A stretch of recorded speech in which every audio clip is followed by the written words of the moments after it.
The next order of business was to meet with the esteemed Lionel Sloane.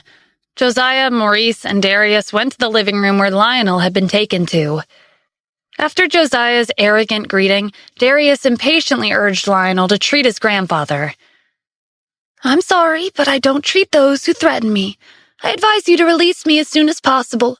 Otherwise, you'll be in big trouble." "Don't think you can say whatever you want just because you're famous," Darius said. "Dr. Sloane, I apologize for my grandson's manners.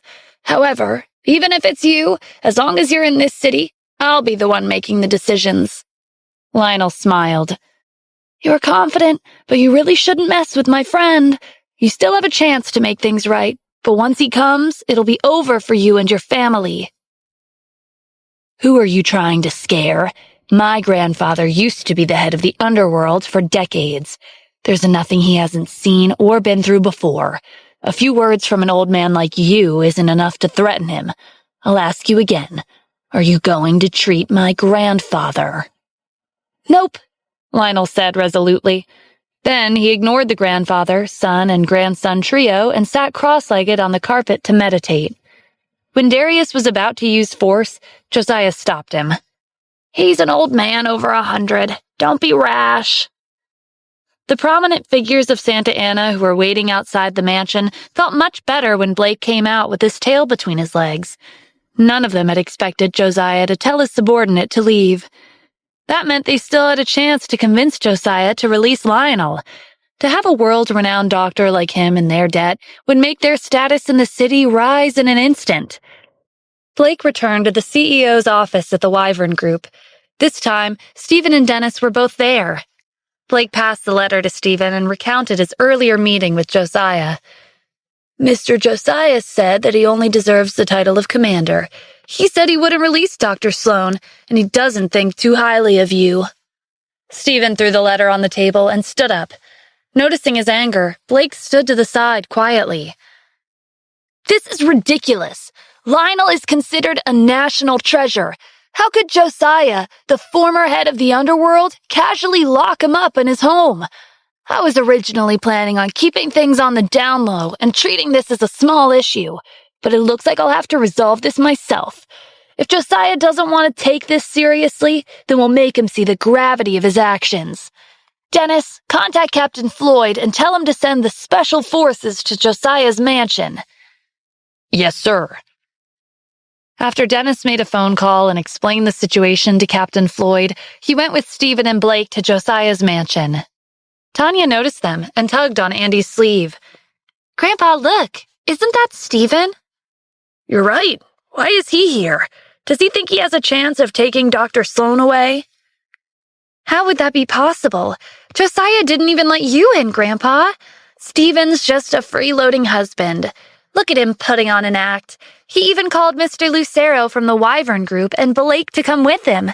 Does he really think Josiah will let Dr. Sloane go just because he has them on his side?" Andy shook his head regretfully. "I have to admit, to be able to get Mr. Lucero and Blake on his side is a commendable achievement, but it's too bad he's walking down the wrong path. Otherwise, he would have been at least a white-collar worker by now." Blake rang the doorbell, and seconds later, the door opened a crack, and one of his mansion's staff stuck his head out. When he saw that it was Blake, he waved his hand dismissively. Mr. Josiah said he wouldn't be meeting with anyone else today. "We're already here, so even if he doesn't want to, we'll be meeting." Dennis grabbed the doorknob and swung the door open.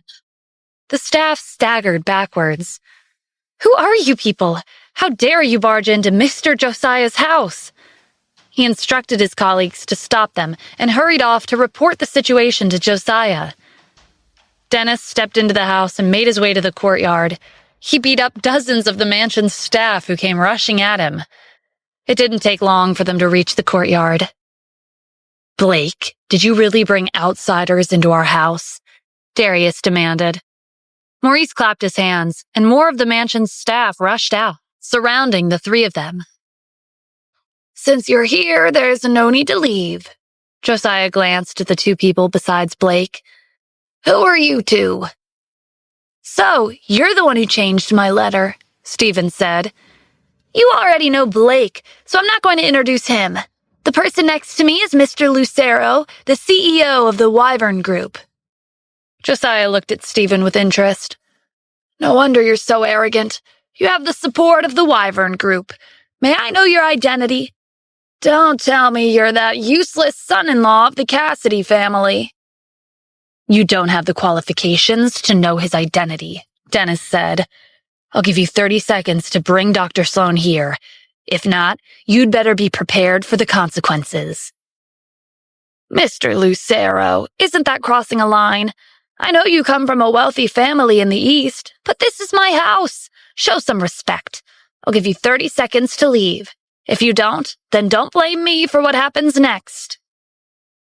Stephen and Dennis looked at each other. They couldn't help but laugh. Outside the mansion, one military truck arrived after another. They stopped in front of the entrance, and countless armed soldiers jumped off and surrounded the house. Captain Floyd led a group of special forces straight inside the mansion. While Josiah and Stephen were in a confrontation, one of the staff ran over to Josiah and informed him that more people had barged in. Darius sighed. "What's up with today? Why is everyone trespassing into our house?" "Grandpa, I'm heading out to take care of them." Josiah nodded. "All right, go out and show them. It's like they think this house is some kind of public restroom, somewhere they can enter whenever they want." He wasn't too concerned about Darius, even though he had no skills. Dealing with one or two people who came to provoke their family was no big deal. Josiah treated Stephen, Dennis, and Blake the same, with a condescending smile.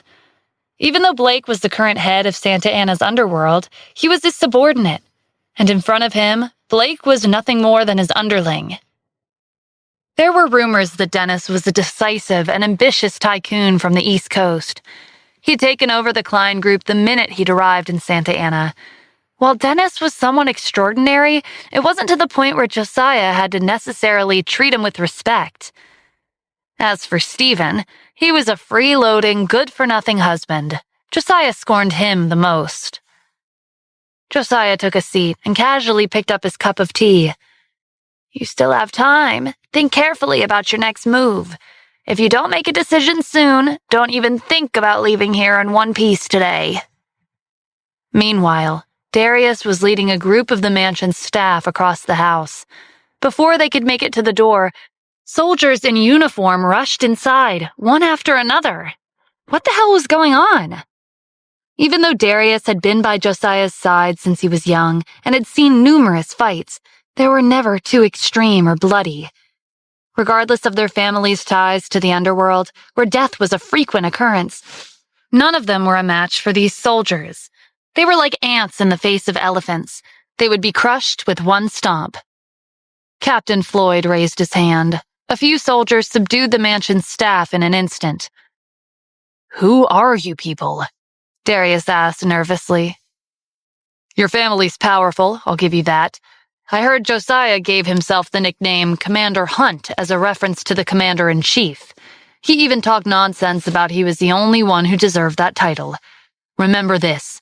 I'm Captain Floyd, the commander of the Special Forces in Santa Ana, but there's only one person worthy of being the Commander-in-Chief." Captain Floyd shoved Darius aside and led the Special Forces to the courtyard. Josiah looked at his $1 million watch. 30 seconds are up. I've always been a man of my word. Since the three of you are so stubborn, don't blame me for being merciless."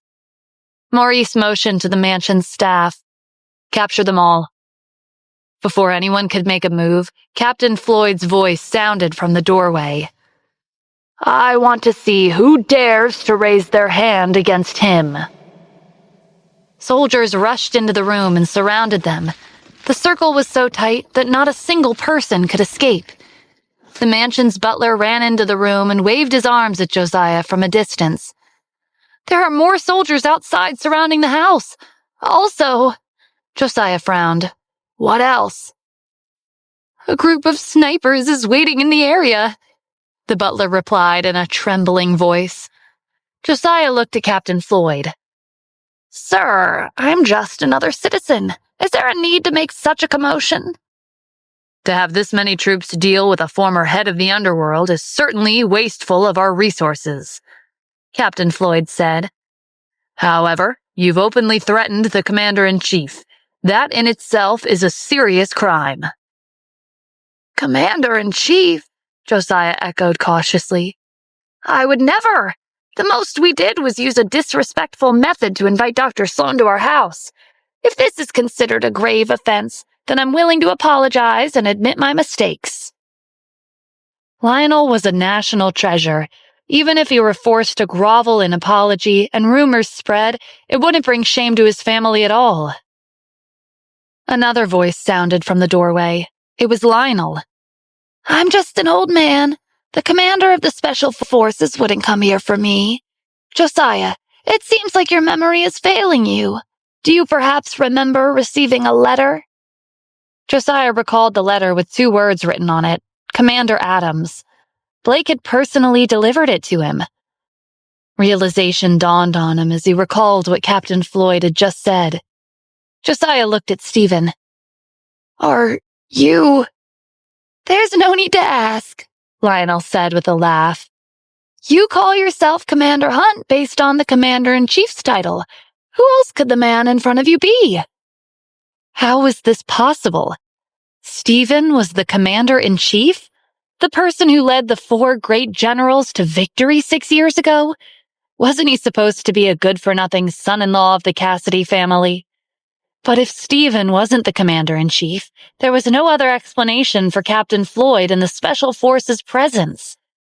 Furthermore, Blake had delivered a letter on behalf of someone who held a prestigious position. It had to have been Stephen. He was the Commander-in-Chief. Josiah felt like everything he knew of the world had been completely overturned. He didn't have the confidence to act arrogant anymore. Josiah dropped to his knees in front of Stephen. His tone was filled with remorse. "Commander Adams, I apologize for not recognizing you sooner." However, as soon as these words left his mouth, Josiah realized that Blake could have cleared up the misunderstanding with a single sentence. But he'd chosen to leave him guessing, and even indirectly led him to threaten the Commander-in-Chief himself. Josiah shot Blake an evil look. "Do you not have any loyalty? How dare you scheme against me?" Josiah had correctly guessed Blake's true intentions. Back when Trent and Sergio were ruling Santa Ana's underworld, Blake never had a chance to rise up the ranks. After they were killed, Blake took advantage of the turmoil. He swept across the underworld with his forces and took the leader's seat. Although he was at the top, he couldn't say a single word. Josiah's influence was everywhere. Even though Josiah had long since retired, most of the city's underworld was in his control. He made the decisions behind the scenes. Originally, Josiah didn't think Blake would stand a chance against the competition for the leader's seat, and perhaps he was right. If it weren't for the fact that Blake took action as soon as Trent and Sergio died, he may never have achieved this position. When Blake became the head of the underworld, he paid a visit to Josiah's mansion to greet him and inform him that he was the new head. But in the presence of the person who controlled the city's underworld behind the scenes, Blake didn't dare to say more than a few words. After he left, he kept thinking of opportunities to get rid of Josiah for good. When Dennis approached him with Stephen's letter, Blake knew that this would be the best chance to take Josiah down. That was how Josiah ended up on his knees, helpless in front of Blake. There was no way out. He'd offended the Commander-in-Chief. Stephen wasn't interested in the underworld's power struggle. He sat in Joshua's seat and asked, "Where's your grandson?" While Stephen was carefree and relaxed, Josiah was panicking. He knew that Stephen was about to settle the score. "Maurice, what are you waiting for? Bring that useless son of yours here now." Maurice scurried out of the room and returned a minute later with Darius. "Josiah, you should know how much our country treasures Dr. Sloan. He's respected wherever he goes. But your grandson, Darius, beat up the staff at Dr. Sloan's clinic in front of his patients and kidnapped him in public. This kind of behavior goes beyond disrespect." Josiah stayed silent, too busy trying to figure out what Stephen would do next. Dr. Sloan and I are old friends. If one of my friends is being bullied, then it's only appropriate for me to stand up for them. Do you agree?" How could Josiah not agree? "Yes, of course." "Then this will be easy. I won't bully your grandson. But we'll call it even if he can take one punch from me." Josiah had no choice but to accept his deal. Stephen walked up to Darius and swung his fist. It was a simple movement with no flashy preparation. It looked like it lacked strength, so Josiah thought he was showing them mercy. But the moment Stephen's punch collided with Darius, he was sent flying across the room. Josiah and Maurice were stunned.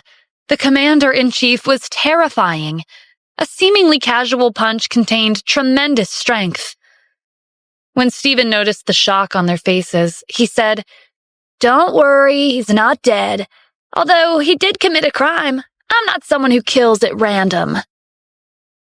Just as Stephen finished his sentence, Darius pushed himself off the floor. Josiah and Maurice were relieved to see that he was alive, although his face was swollen. They thanked Stephen for sparing Darius and their lives. "This matter is over and done with. Cut your ties with the underworld," Stephen said. Josiah was reluctant, but he could only say yes. The man standing in front of him was an existence that could turn him to ashes in the blink of an eye. When Josiah retired previously, it was just for show. He made many of the decisions in the underworld behind the scenes, but now he would withdraw from the underworld for real. Josiah had dominated Santa Ana's underworld for decades. He was famous, but he'd also made many enemies.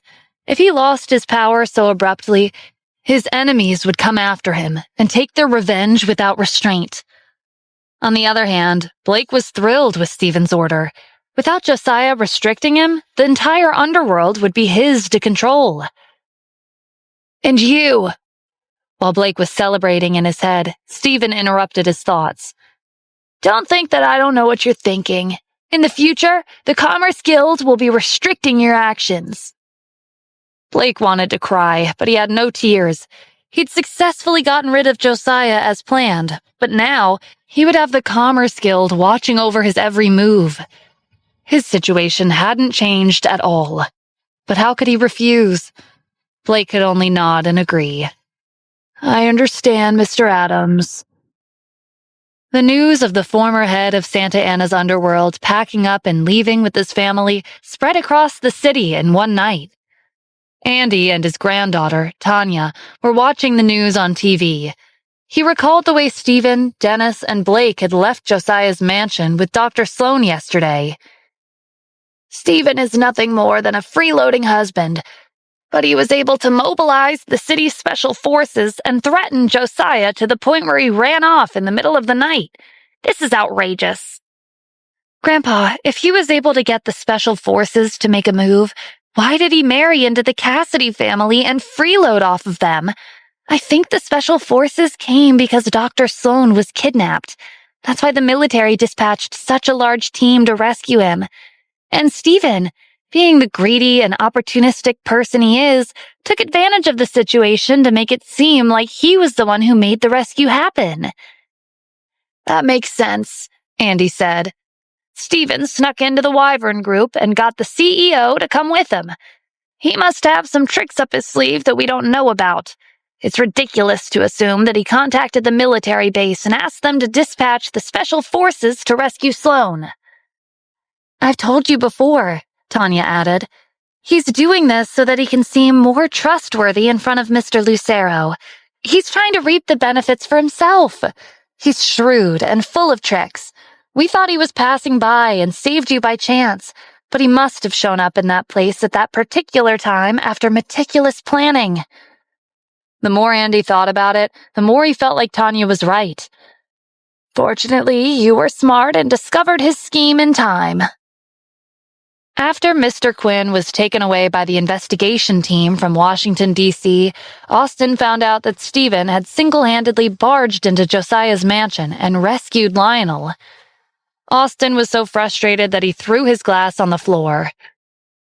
"I have to say, Stephen's really lucky," Marvin said. "With Dr. Sloan in the city and Mr. Lucero on his side, it won't be easy for us to deal with him. Austin's expression turned dark. If I don't get rid of him, I won't be able to sleep soundly at night. Mr. Quinn made a miscalculation, and I think Steven's on to me because of his slip-up. This is not a good sign. We can't take action against him for the time being, but we can set our sights somewhere else. For example, his wife, Kim Cassidy, Marvin suggested. Do you have a plan? Marvin smiled and waved for Austin to come closer. He whispered his plan. The Eastern Sea Group's 5-star hotel is nearing its completion. This is the perfect opportunity for us. Jasmine was relieved when Dr. Sloan returned to the Wyvern Group in one piece. She was especially impressed when she found out that Josiah and his family had fled overnight. Isn't the owner of our company too amazing? I'm really looking forward to meeting him. My first goal after coming to Santa Ana was to become the Wyvern Group's vice president. Now that I've achieved that, it's time to work on my second goal, become the wife of the Wyvern Group's owner. When Jasmine started listing the places she'd want to have their dates, Stephen couldn't take it anymore. Just give up. He won't fall for you. It's not like you're the owner. Just be honest and say you don't like him. I've already told you many times, I am the owner. You're the one who won't believe me. Then tell me, why does the owner not like me? It's very simple. It's because he's married and he already has someone he loves. When Stephen went home in the evening, Kim was still swamped with work. Ever since she took on the 5-star hotel project, she'd been paying close attention to the construction. It's been several months, and the project was nearing its end. Kim was meticulous when it came to projects at work, and she was even more so for projects that were almost completed. This was especially true for projects like the 5-star hotel. It was the focus of the city. Everyone had their eyes on it. The end of this project meant that the inspection would soon take place. It wouldn't be Jack or someone else from the Eastern Sea Group. A team of experts from Santa Ana's Bureau of Quality Supervision and Administration would be conducting a strict inspection. The hotel would not pass the inspection until it was determined that it was in full compliance with the regulations. Kim's heart warmed when Stephen brought over a cup of tea for her. Stephen, tomorrow's the inspection for the 5-star hotel. I'm kind of nervous. Can you come with me? Don't worry, Kim. You've worked hard on it, and I'm sure the inspection will turn out well. I'll accompany you. At a high-end club at the heart of the city, 2 middle-aged men were enjoying themselves with a group of attractive women. Austin and Marvin sat across from them. Jeremy, Grant, we couldn't take you two to a nicer place because of the last-minute arrangements. We felt bad about it, so we wanted to express our sincerest apologies. Austin instructed his lackeys to place 2 large file totes on the table. This is a small gift. Please accept it. Jeremy and Grant peered into the bags. With a single glance, they could tell that it was packed to the brim with bills. They each took 1 bag for themselves. You two were too kind. You didn't have to do this. We're all friends here. Austin stood up with Marvin. We still have business to attend to, so we won't disturb your fun. As for the issue we mentioned before, we'll do as you ask, Jeremy said. Austin and Marvin exchanged a satisfied glance. The next morning, Kim and Stephen woke up early. After breakfast, they headed to the 5-star hotel. In the car, Kim looked over her documents and checked every detail to make sure she hadn't missed anything. At 8:30, the inspectors, Jeremy and Grant, arrived. Kim stepped forward to greet them. It's nice to meet you two. I'm Kim Cassidy, the manager of this project, and... Without waiting for her to finish, Jeremy held up a hand and acted businesslike. Miss Kim, the newly constructed hotel is not up to standard. It has failed the inspection. After coming to Santa Ana and becoming Haynes Industries vice president, ensuring the smooth completion of the Eastern Sea Group's 5-star hotel project was Kim's top priority. Whether it was materials, the layout of the building, or manpower, Kim had to manage everything herself to make sure that nothing went wrong. Kim had prepared documents for the inspection, but the two inspectors, Jeremy and Grant, didn't even look at them before making their decision. "Could you please explain why our project failed the inspection?" Kim asked. Jeremy's tone was as cold as ice. "Why, you ask? It doesn't meet the safety regulations." Grant chimed in on the side. "For this type of project, once it passes our inspection, the victims will be the customers, and we'll be the ones shouldering the blame. That's why we have to take responsibility for the safety of the people." Kim had worked hard to ensure the quality and safety of the hotel, even if certain materials were more expensive than others. She would purchase them at high costs because they were sturdier. But her efforts had gone down the drain with one word from the inspectors. "You didn't even inspect the hotel before making your decision," Stephen said. He had a feeling that there was something off about these two inspectors. Jeremy glared at him. "Who are you? Was it your turn to speak? Miss Kim, who exactly is in charge of Payne's Industries?" "This is my husband," Kim explained. "I don't care if he's your husband or your father. Those who have nothing to do with the five-star hotel are not allowed to interfere. Miss Kim, you're the vice president, and you were left in charge of this project. Did you let your husband do the work for you? Payne's Industries management is a mess. No wonder you couldn't pass our inspection." If Jeremy and Grant didn't approve the hotel, the project would be left at a standstill. "Kim, calm down. I'll take care of this," Stephen said. Kim's eyes flickered with hope. He said the same thing several times before recently, and he always followed through, one way or another. But unlike the previous issues, this project involved the local government. They didn't have any connections with the government, so it didn't matter even if they wanted to resolve this with money. Stephen wasn't aware of Kim's concerns. He dropped her off at home before going out again. Kim gave Jasmine a call after Stephen left the house.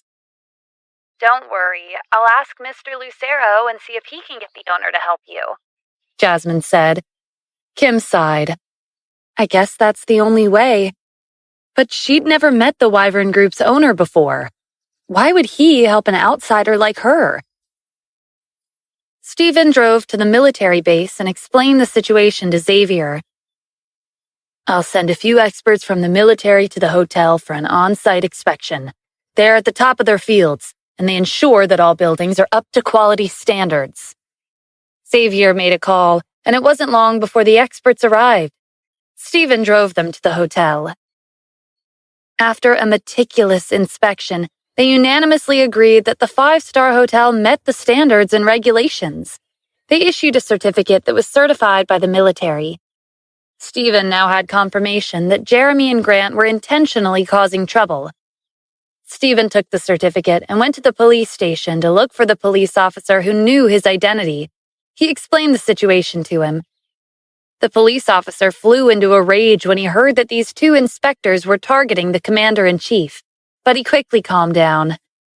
"As much as I would like to bring them to justice, this issue should be managed by the Bureau of Quality Supervision and Administration. It would be inappropriate for me to interfere." "Okay," Stephen said. "Give the director a call and tell him I want to treat him to a meal." "Yes, sir." When the director of the Bureau of Quality Supervision and Administration, Harvey, received the news from the police officer, he was thrilled. The commander-in-chief had personally invited him to a meal. This was a once-in-a-lifetime opportunity. He could brag about this for the rest of his life. However, as an experienced director, Harvey immediately realized that someone like the commander-in-chief wouldn't normally pay attention to a minor official like him. It might not be a good thing that he was invited to a meal. Harvey worried the entire way to the restaurant. "Harvey, you can relax," Stephen said, noticing the concern on his face. "I didn't call you here because you did something wrong. I'm really just treating you to a meal." Harvey's mood lifted. After all, the commander-in-chief would never lie to him. There was an unspoken rule for those who held an upper management position. When they were invited to a meal by someone who ranked above them, be it their boss or an employee from the disciplinary committee, there was a high chance that they were in trouble.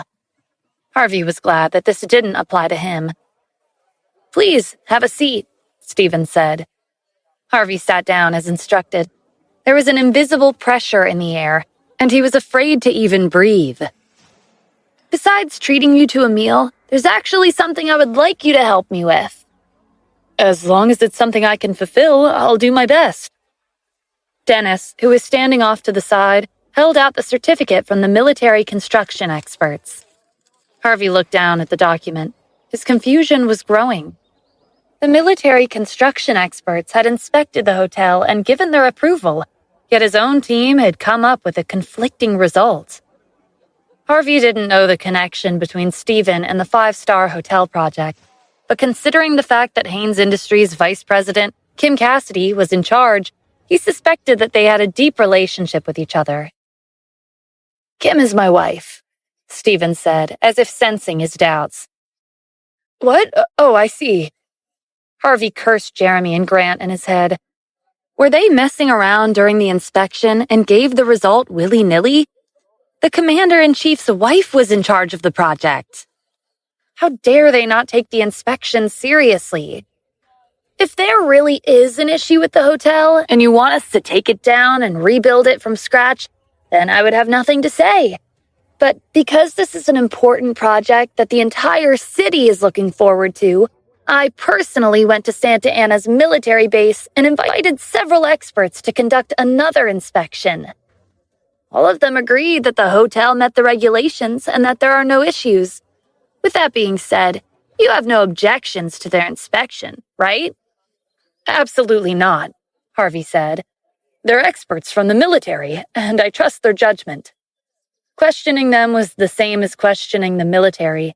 They defended the country on the front lines, so it was a given that their standards and regulations were strict. Their inspectors were top-grade experts, and the citizens trusted their assessments. Compared to the Bureau of Quality Supervision and Administration, the military was in a completely different league. "That's great, but I wanted to let you know that Jeremy and Grant from the inspection team were too lazy to even go inside the hotel. They stood outside, and with one glance, they determined that they couldn't approve the hotel. I have every reason to suspect that they did it on purpose." "Those two bastards," Harvey muttered under his breath. Stephen's phone rang. It was Kim. "Stephen, can you drive me to the Bureau of Quality Supervision and Administration? I want to have a word with them." "Sure. Wait at home. I'll pick you up." After hanging up, Stephen turned back to Harvey. "Let's go watch your colleagues put on a show." How could Harvey refuse the commander-in-chief? Meanwhile, at the Haynes family's house, Cohen entered the living room with long strides. "Good news, everyone." "What's going on?" Kelly's husband asked. "You look excited." "I received news that Eastern Sea Group's five-star hotel failed the inspection. Kim is busy begging the inspectors from the Bureau of Quality Supervision." Mavis frowned. "How is this good news?"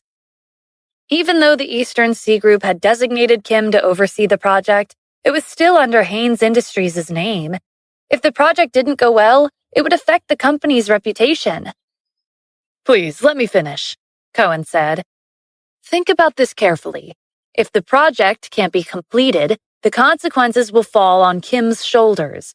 Shouldn't we take advantage of this situation and remove her from the vice president position? She has full responsibility over the project after all." Kelly's husband applauded him. "That's a great idea, Cohen. You're definitely someone who works for the city. You always know a good opportunity when you see one. Haynes Industries will be back to normal once Kim is gone." Gianna's husband, Megan's husband, and Mavis supported Cohen's idea. "It is a good idea, but have you thought about the aftermath after Kim leaves?" Gordon pointed out. "The entire city is anticipating the completion of the hotel.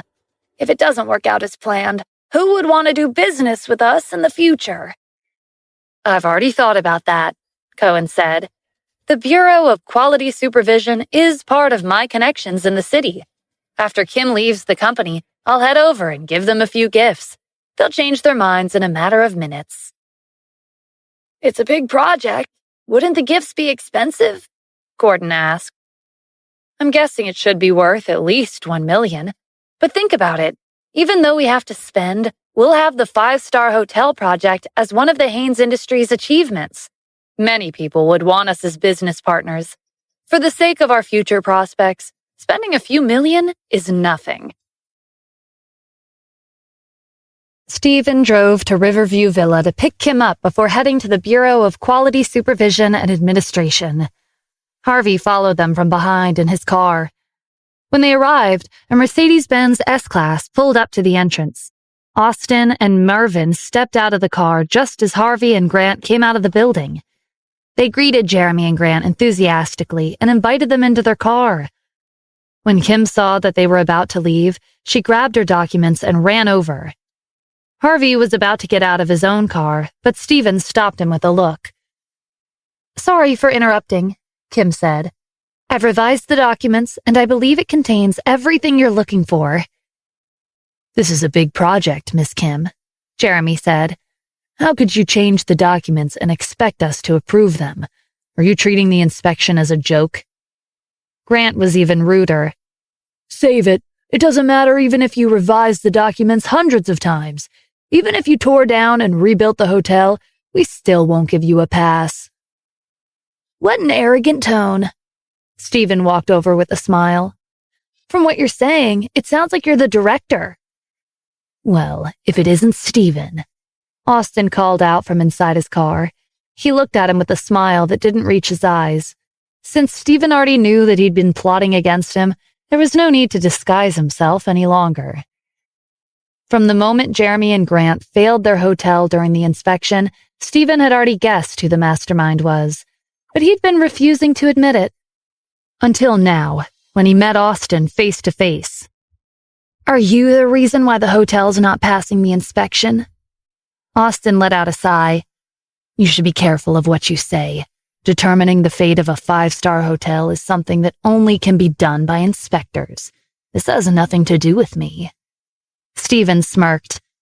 So you have the courage to interfere, but you don't have the courage to admit it? How incredibly cowardly. Jeremy interjected when he saw that Stephen and Austin were about to argue. We'll only approve projects that meet the standards, like projects from the Grazing Corporation. Maybe Haynes Industries can learn a thing or two from them. You two are typical inspectors. Do you really think you have the final say? Stephen asked. We're the ones in charge, Grant said. Did you forget about Harvey? He's the director, so that makes him your boss. Are you looking down on him? We're the chief inspector's most trusted aides, Jeremy said. As for Harvey, he'll be retiring in a year. What can he do? I'm not afraid of him. If he were here, I would tell him this to his face.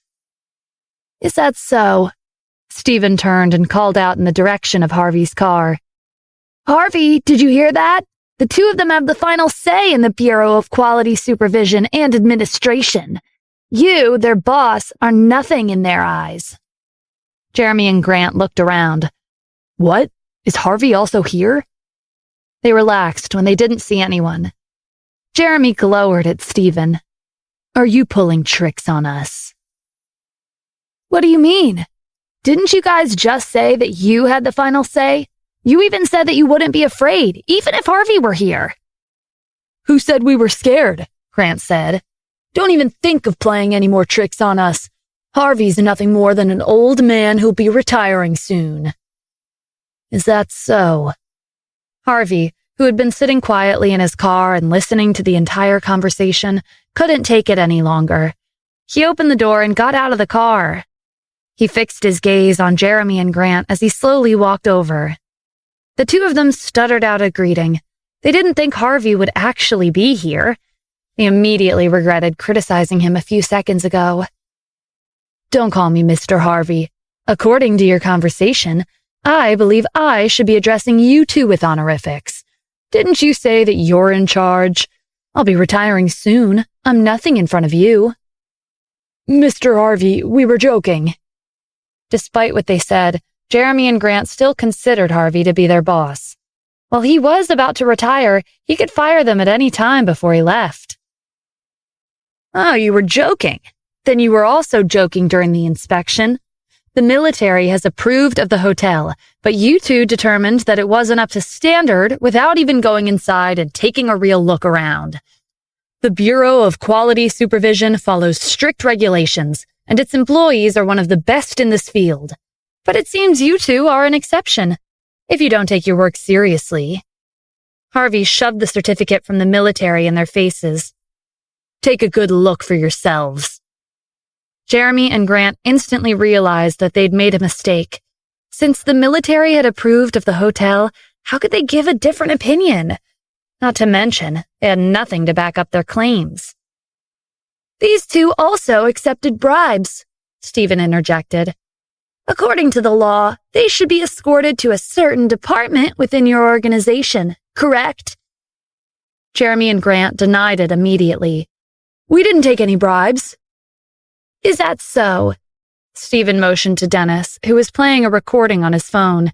It was Jeremy and Grant at the club, bragging about the money they took as compensation for failing the hotel for the inspection. In addition to accepting bribes, it seems like there are grounds for adding on another misconduct, accepting an invitation to a club in return for rigging the inspection results, Dennis said with a smile. While Jeremy and Grant were struggling to process having their crimes laid out in front of them, the Bureau's law enforcing officers arrived along with a police car.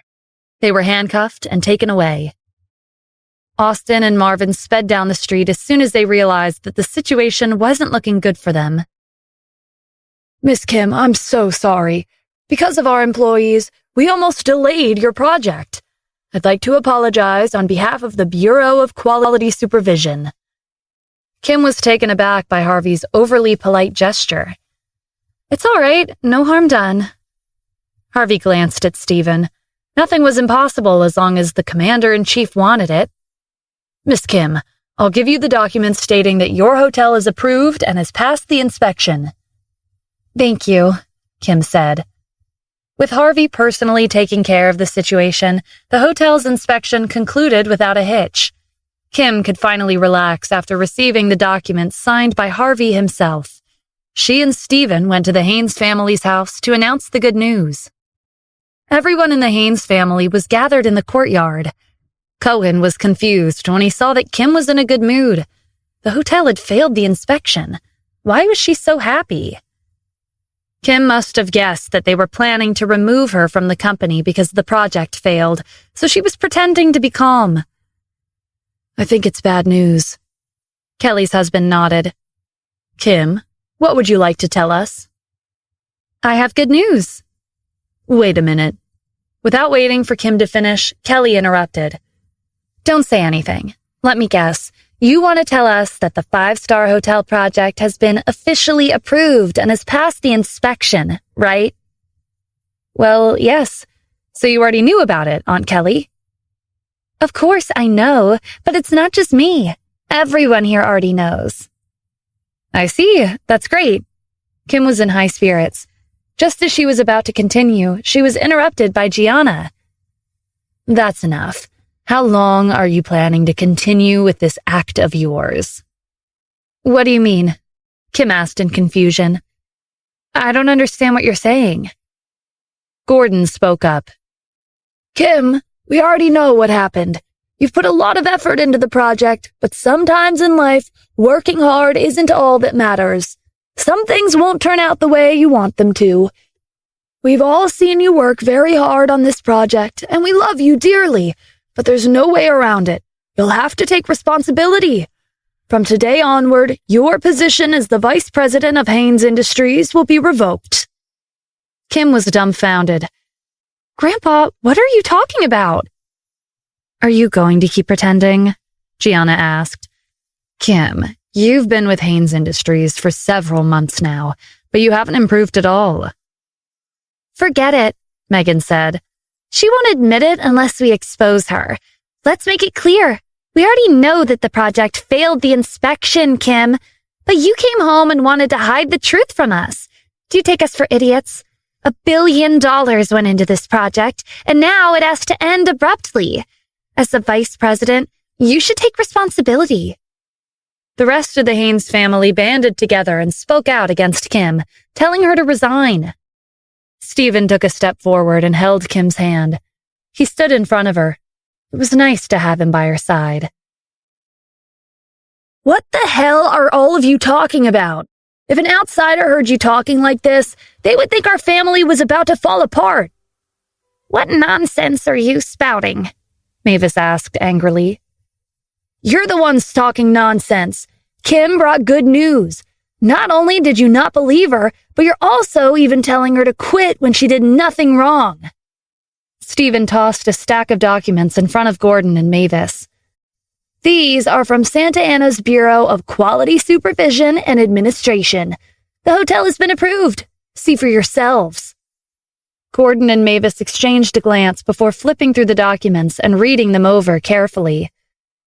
After a moment, Gordon looked up. He's telling the truth. The hotel has been officially approved. He was ashamed of his attitude towards Kim just now. Cohen was doubtful. Are you sure? I got reliable information. The hotel failed the inspection. How did it get approved? Cohen flipped through the paperwork. There's even a signature from the director, Harvey. This has to be fake. Looks to me like it was forged, Kelly's husband said. I don't think Stephen would go this far, but he's as cunning as they come. He found someone who had a copy of these documents and even hired them to forge Harvey's signature. Stephen and Kim were once again made the target of the Haynes family's criticisms. The director of the Bureau personally signed off on the documents, Kim said. Who would believe that? Unless you can invite him here to testify, these documents are fake. Kelly was trying to force Kim and Stephen into a corner. It would be impossible for them to get the director here to verify the paperwork. You want Harvey to come? It'll only take a few minutes, Stephen said. Kelly's husband laughed. Who do you think Harvey is? Is he someone you can call over whenever you want?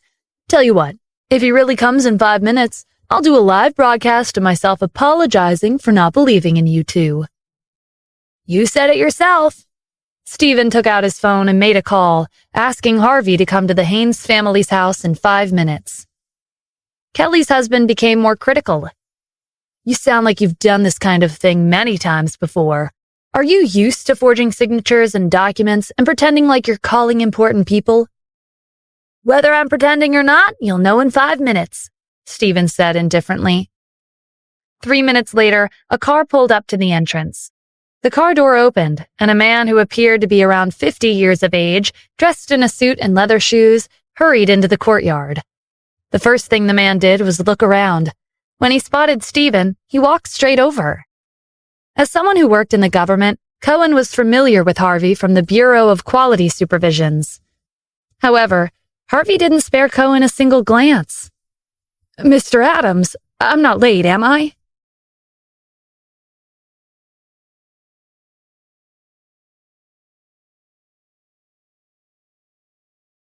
The members of the Haynes family looked at each other. What was going on? Why was Harvey acting like he was afraid of Stephen? Stephen checked his phone for the time. You're 2 minutes early. Harvey heaved a sigh of relief. As soon as he received Stephen's call, he contacted his friends who worked in the transportation industry. That was how he'd arrived in less than 5 minutes, despite the ongoing traffic. To be late when the commander-in-chief was personally calling for him was the same as begging for death. Mr. Harvey, it's great that you're here, Cohen said. I was about to give you a call because I had something to report. It's regarding the vice president of Haynes Industries, Kim Cassidy. She and her husband forged inspection documents. Look, they even faked your signature. This goes beyond the violations of professionalism. As a law-abiding citizen of this country, I have a duty to put a stop to these violations and prevent them from happening again. Violations, you say? I'm the one who printed the documents for them, and I'm also the one who signed my name. Are you really telling me that it's fake? Cohen was caught off guard when Harvey verified the documents. Was the project really approved? Stephen laughed and scanned the Haynes family's faces. Did everyone hear that? The director himself has clarified the misunderstanding.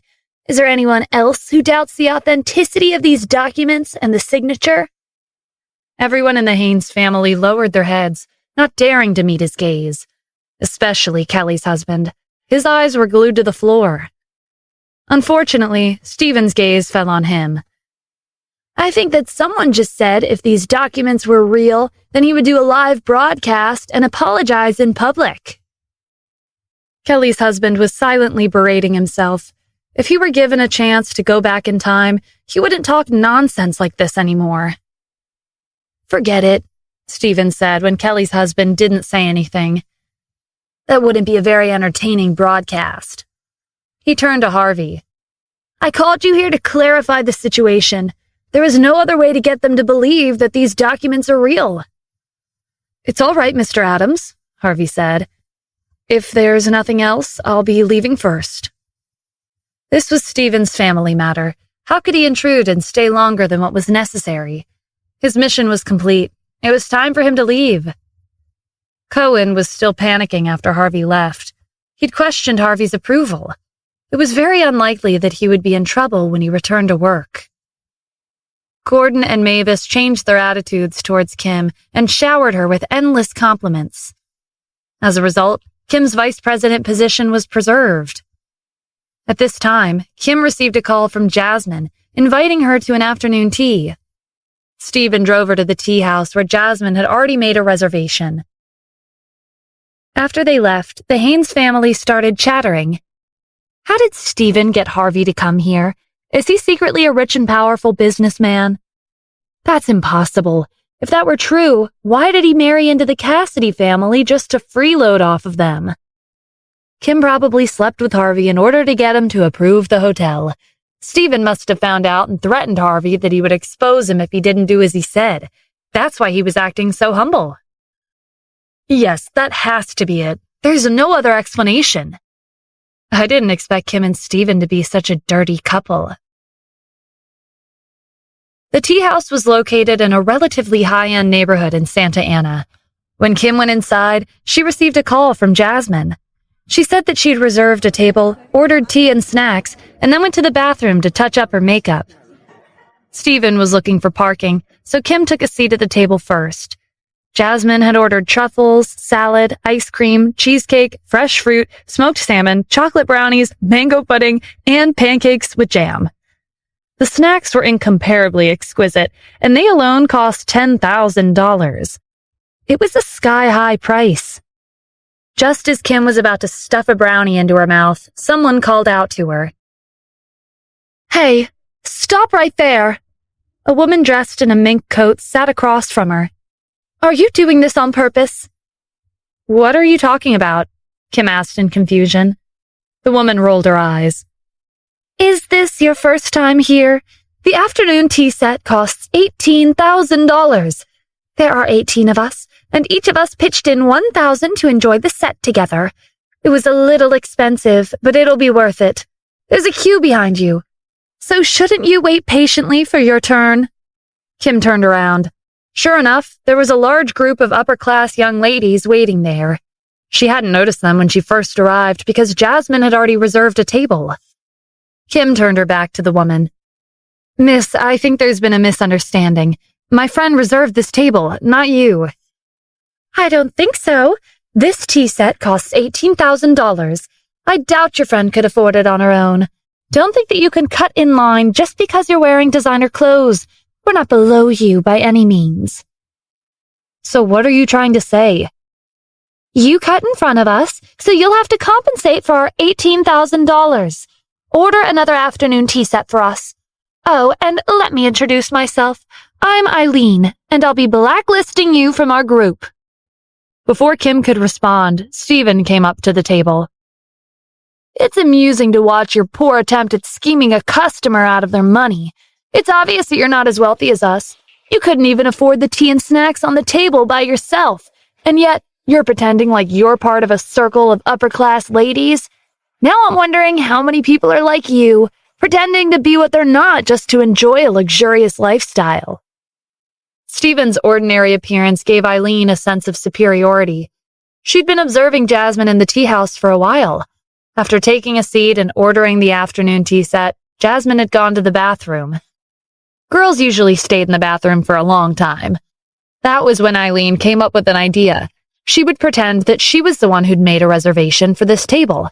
Then she would call her group of friends over and tell them that she'd gotten a table. That way, she wouldn't have to pay her share of the $1,000, and she would be able to earn more than $10,000 from her friends. By the time Jasmine came back, she and her friends would have already completed their goal for the day, taking photos of the most sought-after item on the menu of this tea house, the afternoon tea set. Tasting the tea and snacks wasn't important. As long as they were able to take the photos, they would have accomplished what they'd come to do. If Eileen's plan had worked out the way she'd imagined it to, she would have killed two birds with one stone. Her plan was supposed to be perfect, but she didn't expect Kim to come out of anywhere. She should have paid closer attention to Jasmine's phone call. "You're just a poor loser," Eileen said. "Who gave you the right to interrupt?" Stephen chuckled. "And if I am poor?" He took a biscuit from the table and threw it into his mouth. "At least I'm a brave soul who has the courage to try the tea and snacks worth $18,000. But you, on the other hand, are only brave enough to admire." Eileen wanted to refute him, but she had no words. Her friends by the entrance noticed the commotion and came over. 17 ladies crowded around the table. "Eileen, what's going on? Who are these two?" "I'm sorry, but we ordered this tea and these snacks. They're not for you to take pictures," Stephen said. The 18 so-called famous ladies, including Eileen, weren't friends, but they had to pretend like they were to maintain their image. If this were exposed to outsiders, they would be completely disgraced. Moreover, Kim and Stephen had already ruined the tea and snacks' original appearance, so they couldn't take pictures of it now. They were so angry that they vented their complaints to Eileen. "You're a disgrace to our group. Were you going to pretend like this table was yours so you could cheat us out of our money? You're really something else. Our group doesn't need to resort to tricks like these." Without another word, the group of 17 ladies stormed out of the tea house. Eileen was left sitting at the table alone. "Why aren't you leaving yet?" Stephen asked. "Are you going to wait for us to finish eating and take pictures of the empty plates so you can post them on social media?" Eileen covered her face with her hands and ran out of the tea shop. As soon as she left, Jasmine came back from the bathroom. Kim told her what had happened with the 5-star hotel's project inspection. Jasmine scoffed when she complimented Stephen. "I'm pretty sure the Wyvern Group's owner helped you out, not him. When I told Mr. Lucero about your situation, he said that the owner had already made his move. He's really amazing. He predicted that I would ask him for help, and he took action before I even made the call. It's clear that I'm important to him. I have a feeling that he's deeply in love with me." Stephen was rendered speechless by her nonsense. Her ridiculous logic was mind-blowing. "May you two be married as soon as possible," Kim said with a smile. At this moment, a live broadcast of a wedding was being aired on the TV at the center of the tea house. The newlyweds were popular celebrities. The wife was an actress, and although her acting skills were highly questionable, her husband had spent $500 million on their wedding. He'd even made arrangements for it to be broadcasted around the world, making it a grand event in the center of public attention. The wife was wearing a beautiful wedding gown. She was holding hands with her husband with an expression of pure bliss on her face. Jasmine and Kim watched with longing. "I would have no regrets if my wedding turned out to be like theirs," Jasmine said with a sigh. "It's a pity that you got married so early, Kim. I heard that you and Stephen didn't even have a wedding." Kim nodded. The disappointment in her eyes was very obvious. Which woman wouldn't want a beautiful wedding of their own? "Don't worry, Kim," Stephen said. "I'll give you a grand wedding, and I'll let the whole world see how happy you are as the bride." Jasmine gave him a disdainful look. Putting aside how belated this wedding will be, an extravagant wedding like the one on TV will cost at least $500 million, and the diamond ring on the bride's finger, it costs $50 million. You're just a freeloading husband. It's already good enough that you don't have to rely on Kim to support you anymore. Stephen scoffed. 50 million? When the time comes, I'll arrange a wedding ceremony that's worth 10 billion. And I'll be giving Kim a diamond ring worth 1 billion. I believe in you, Stephen, Kim said. Although she didn't think it was likely to happen, she was still touched by his words. Dream on, Jasmine said. Even the owner of the Wyvern Group wouldn't talk like that. If you're really that competent, get a car for Kim. You're working at the Wyvern Group and she's working at Haynes Industries. It's not convenient for you to drive her around all day. Stephen thought for a moment. You're right. Okay, you guys continue chatting. I'll go purchase a car right now.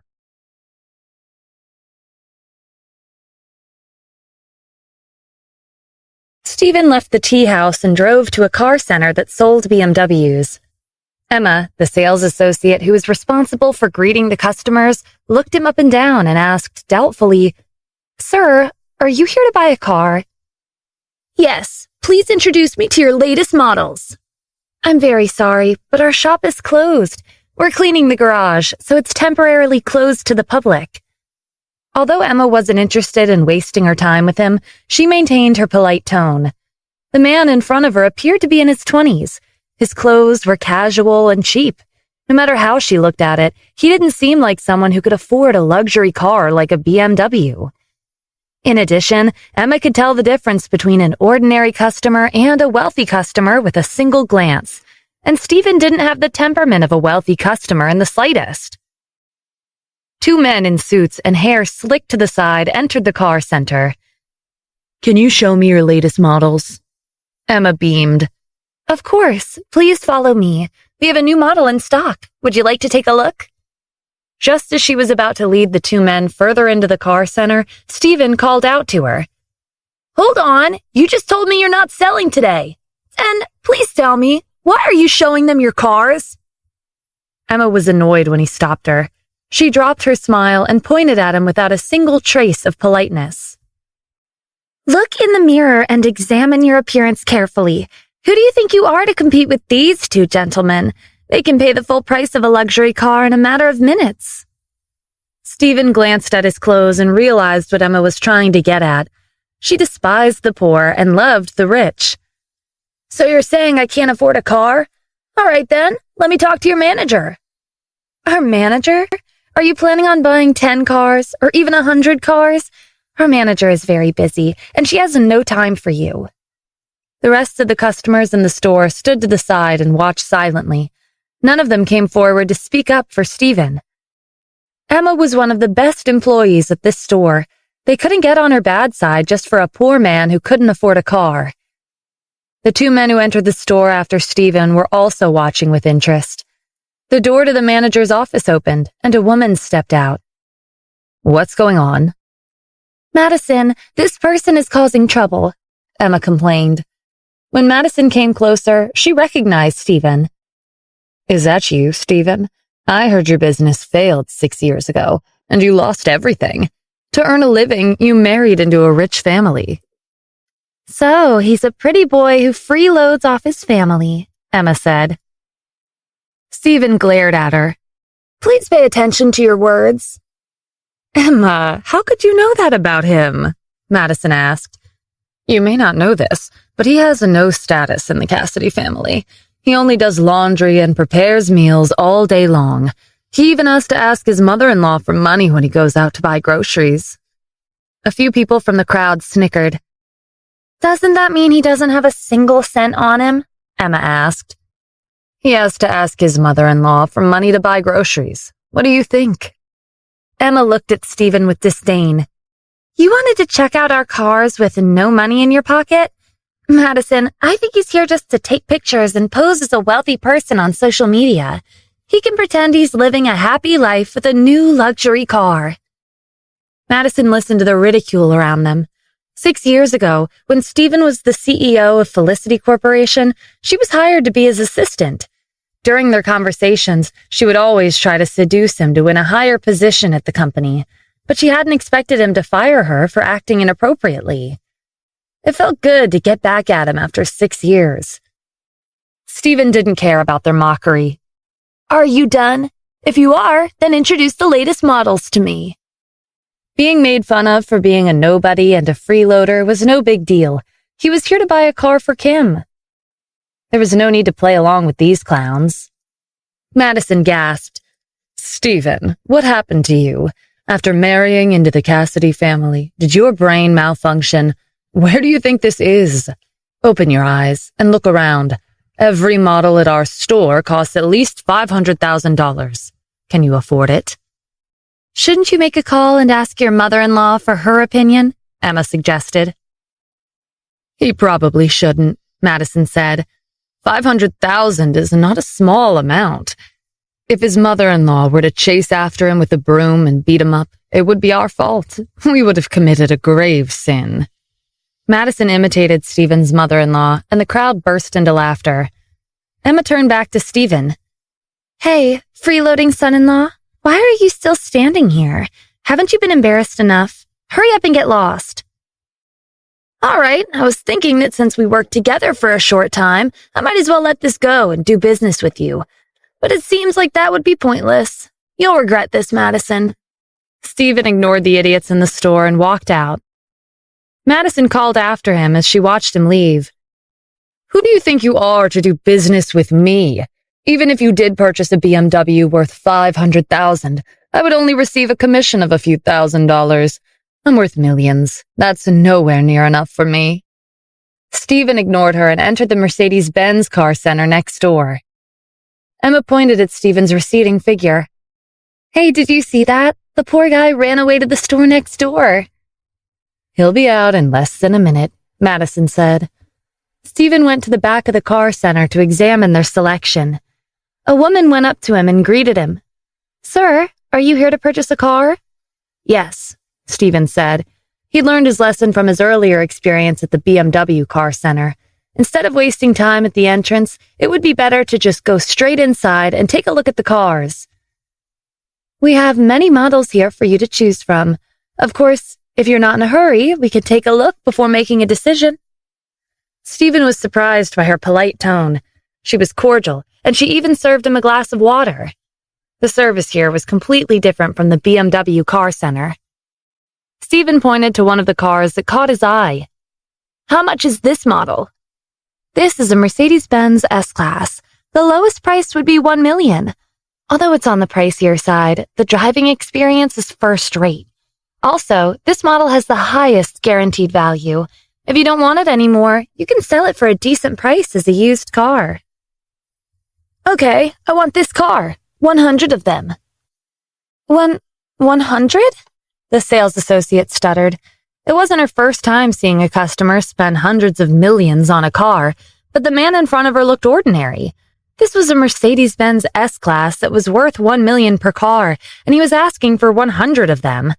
That would cost a total of $100 million. She had to make sure he wasn't joking. Sir, are you sure? You want to purchase 100 of this model? Yes, I want 100 of the Mercedes-Benz S-Class models. I know you have concerns. Are you thinking I won't have enough to pay for it? Stephen took out a black card and held it out to her. This is my bank card. You can check the amount inside. The sales associates had worked here for a long time, and she had seen her fair share of black cards. But this was her first time seeing a black card like his. Sir, we don't have that many cars in stock at the moment. I'll need to check with my manager. Sure. With his black card in hand, the sales associate went to the manager's office. The manager's eyes widened when he saw the card. This is one of the highest tier black cards. There are rumors that the World Bank limits the number of these cards available. Only the wealthiest people in the world can have one, and the number of those who do don't exceed 10. How much money can this card hold? The sales associate asked curiously. I don't know, but I'm certain that it's more than enough to buy this car center. Let me check the balance. The sales associate gave the manager the card, and he inserted it into the machine. A string of numbers they'd never seen before appeared. They were both stunned into silence. The manager came to his senses first. This is the first time someone as rich as him has come into our store. This is the serious matter. I have to report it to my boss. After all, no car center would have 100 of the same model. In order to transfer the goods, they would have to get the boss's approval. At this time, the owner of the Mercedes-Benz Car Center, Robert, was at a golf course with the owner of the BMW Car Center next door, Larry. Although they were competitors, the two of them were good friends. They would often meet up to enjoy a game of golf together. Robert's phone rang. When he looked over and saw that it was the manager calling, he leaned back in his chair before picking up. "Hello?" he drawled. After a moment, Robert sat up abruptly. "What the hell is going on?" Larry, who was sitting next to him, was confused. "What's wrong? Did your wife run off with someone?" "If she really did that, I would let her go," Robert said. "Anyway, I have a huge business deal. There's a customer who placed an order for 100 of our Mercedes-Benz S-Classes. That's 100 million. Larry also sat up. "What? Are you serious?" "The manager of my store already verified his black card. He's insanely wealthy. No matter what, I'll have to get 100 of the models he wants today to satisfy his order." As Robert spoke, he began making calls to get 100 cars to his car center. When he finished, Larry let out a sigh. "I really envy you. The money you earn today is worth an entire year of profits." Robert gave him a sympathetic look. "While we're on this topic, I have to thank your BMW Car Center. My manager told me that this customer originally planned to purchase a car from your store, but your employees didn't recognize his wealth and insisted that he was a poor loser. They humiliated him and chased him out. That's how our store was able to profit." Larry's blood began to boil. "What did you just say? Did that really happen? Which bastard did this?" Robert patted Larry's shoulder and sighed. "I won't say any more. I have to head back and greet this customer in person. Enjoy yourself. I'll see you next time." After seeing Robert leave, Larry decided to return as well. It was impossible to gather 100 Mercedes-Benz S-Classes in such a short time frame. Fortunately, Robert rushed back in time and personally made arrangements. He managed to get a temporary transfer from his other stores, and he also managed to get 10 large trucks to load the cars. Robert was working as fast as he could, but it would still take 3 hours for the 100 cars to reach his store. During this time, Robert instructed his employees to give Stephen VIP treatment. "Mr. Adams, my boss ordered this dessert set worth $2,000 for you. Mr. Adams, are you tired? My boss hired 2 massage experts for you. Mr. Adams, I'll help massage your back. Mr. Adams, I'll help massage your shoulders." The employees of the Mercedes-Benz Car Center, including the owner, Robert, made the waiting time as comfortable as possible for Stephen. This was a VIP customer who'd purchased 100 million worth of cars with a black card that only the wealthiest people in the world could own. 3 hours later, the heavy trucks approached the store. 100 Mercedes-Benz S-Classes were arranged in the parking lot.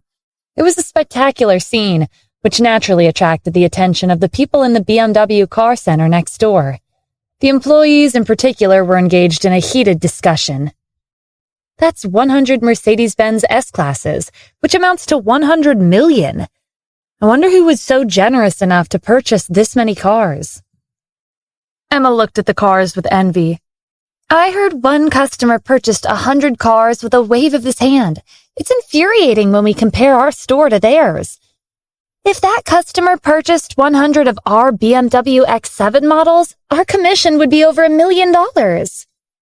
Madison, who was watching from the sidelines, was also disappointed that the customer hadn't visited their store.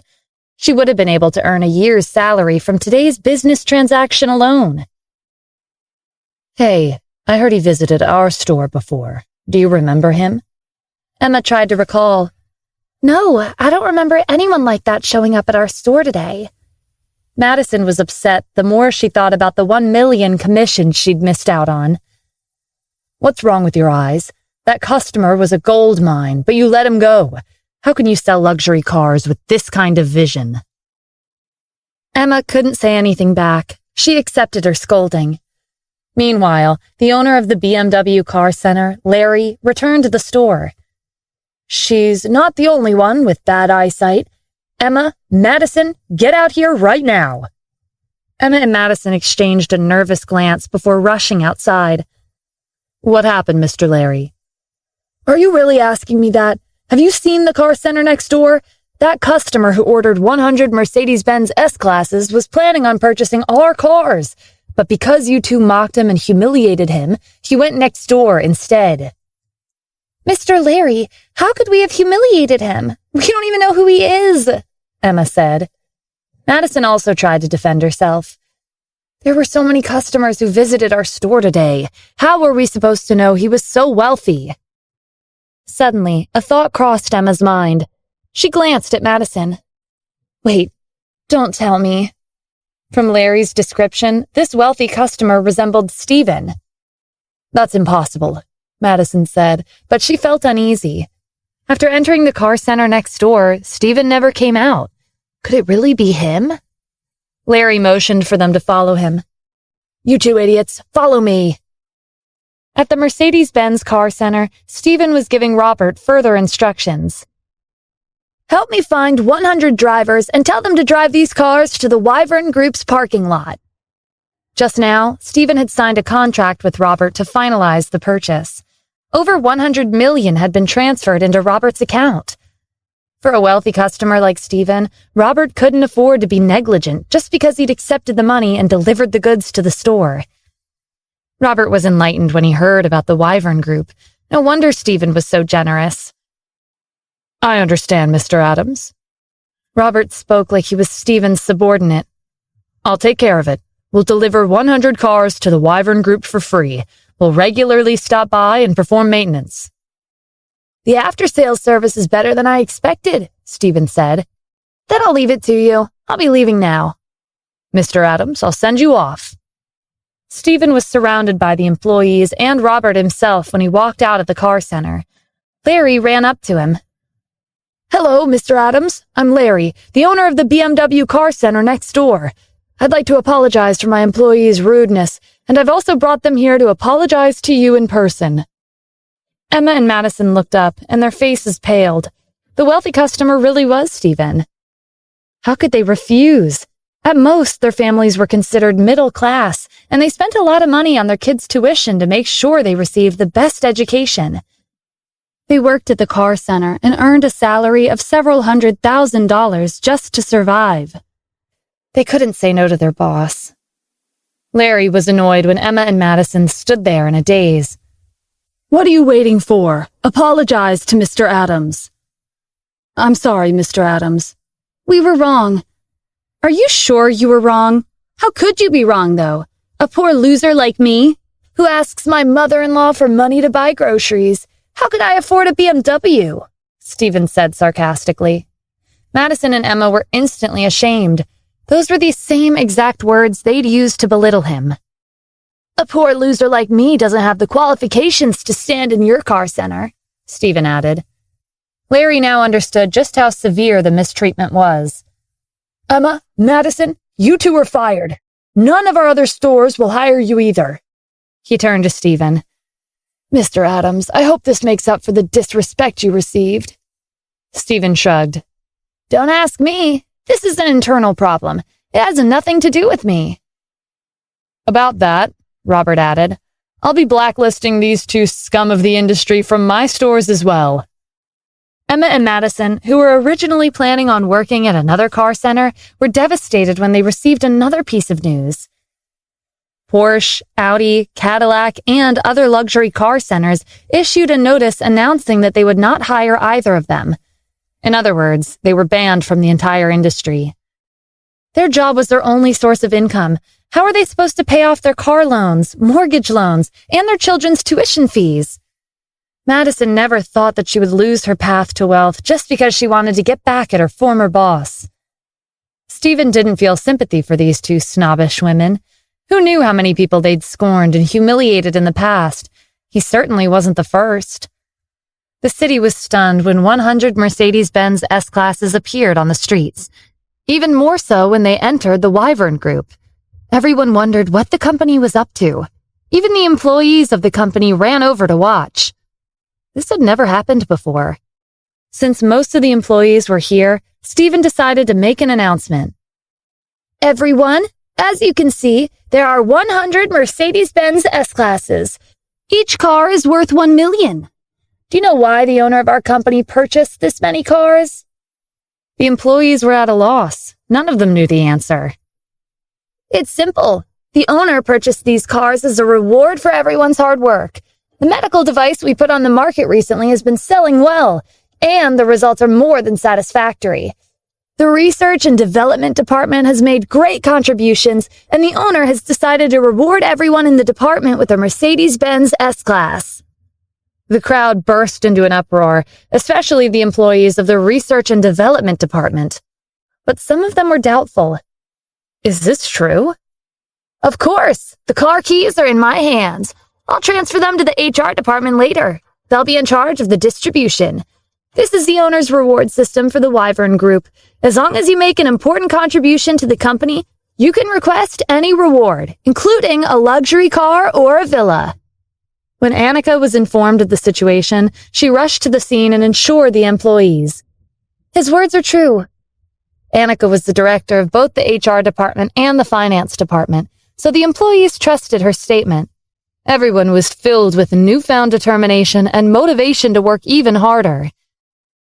Stephen continued. Also, if you don't want a car or a house, you can receive the reward in cash. In short, as long as everyone does a good job, there's no limit to the company's future or compensation for your hard work. Jasmine was confused when she arrived.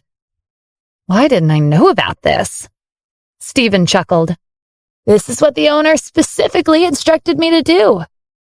Jasmine glanced at the rows of luxury cars before them. She'd asked him to buy a car for Kim, but he ended up getting 100 Mercedes-Benz S-Classes. Stephen would never be able to purchase this many cars. This was consistent with the owner's previous decisions, so it had to be him. Oh, right. The owner also wants to give you a Mercedes-Benz S-Class, Stephen added. The way the owner controls people behind the scenes is brilliant, Jasmine murmured. While she was deep in thought, she remembered Kim. Where's the car I asked you to buy for Kim? Stephen came to his senses at Jasmine's reminder. It had slipped his mind. I almost forgot about that. I'll take this car to her right now. He got in one of the cars and drove off at the speed of light. Jasmine stood in place as she watched him go. Then she realized something. Stephen left in one of the cars that the Wyvern Group's owner had given to the employees. What did Stephen contribute? And how dare he claim one of the cars? Tanya wandered around the Harrell family's villa, searching for Andy. She finally found him reading a book in the study. Grandpa, I found out everything I could about Stephen's background. Andy put his book down. What did you find? You won't believe this, but he was the founder of Felicity Corporation 6 years ago. He was even considered one of the top 10 entrepreneurs at the time, and he was thought to be the leader of Santa Ana's younger generation. They say he has connections with the Addams family in Washington, D.C. Not long after, he disappeared overnight, and its Felicity Corporation merged with the Klein Group. So, that was him. 6 years ago, I remember I thought of him as a dark horse in the business industry, but I didn't expect him to vanish without a trace. The heavens are truly jealous of the gifted. Tanya scoffed. What dark horse? What talent does he even have? If he was really that competent, he wouldn't have kept a low profile for so many years. He willingly married into the Cassidy family and became a freeloading, good-for-nothing son-in-law. I have a feeling he's not as simple as he appears to be. He's shrewd, and he's not one to lose. I think he wants to borrow our family's influence to rise again. Andy nodded in agreement. That makes sense. No one who's made a name for themselves in the business industry is simple. Perhaps his plan has already begun the moment he saved me. His goal is to utilize our family's resources to turn his ambitions into reality. Grandpa, we have to come up with a countermeasure. We can't let him lead us by the nose like this. Stephen drove the Mercedes-Benz back to Riverview Villa and gave the car keys to Kim. She said this was too extravagant and that she couldn't accept it after finding out that the car was worth $1 million. But when he told her that the Wyvern Group's owner had given him this car as a reward for picking up Lionel at the airport, she gave in. Kim, you're the successor of the Cassidy family and the Haynes family. You'll have to keep your image in mind when you go out to discuss business. If you drive an ordinary car to negotiate a business deal worth millions or even billions, the other party will think you or Haynes Industries is lacking money. They might even reconsider collaborating with you. Kim felt like Stephen's reasoning made sense. The next morning, Kim drove her new car to work. She was met with doubts from the members of the Haynes family, especially Kelly, Gianna, and Megan. They'd grown up as part of the Haynes family, but they'd never driven a Mercedes-Benz S-Class before. Natalie was their younger sister, and Kim was their daughter. What right did she have to drive such a luxurious car? Look at our vice president. She spent $1 million on a Mercedes-Benz S-Class. Is she trying to rub it in our faces just because she scored a bit with the recent 5-star hotel project? I think she embezzled the money. We'll have to check the company's accounts carefully. She's the vice president, and she has the authority to access the funds. I didn't purchase this car through embezzlement, Kim explained. Stephen's boss gave it to him as a reward for picking up Dr. Sloan at the airport. As usual, Cohen didn't believe her. I heard the Wyvern Group rewarded its employees with a Mercedes-Benz S-Class. Considering Stephen's position at the company, it's strange for him to receive this car. Cohen's daughter, Brittany, also expressed her doubts. The news said that only the Research and Development Department's employees received a car. Stephen's just a security guard. Why would the company give him one? Brittany's husband, Paul, chimed in from the side. In my opinion, there's only 2 possibilities. Kim, you either embezzled funds from Haynes Industries or Stephen stole the car. In a lower voice, he whispered a few words to Brittany before leaving Haynes Industries. Paul's secret conversation with Brittany was simple. He would be going to the Wyvern Group to expose Stephen for stealing a car from the higher-ups. That would definitely get him fired. Then, he would take advantage of the opportunity and remove Kim from her vice president position. When Paul came out of the building, a beautiful woman standing next to the door stopped him. She looked aggrieved. Paul, I've been looking for you for days. I called you, but you didn't pick up. What have you been up to? Of course, Paul recognized her, but he had to pretend like they were strangers because this was right in front of the company. Miss, what are you talking about? I don't know who you are. The woman lifted her dress and exposed her slender and long legs with a seductive gaze in her eyes. What did you say, Paul?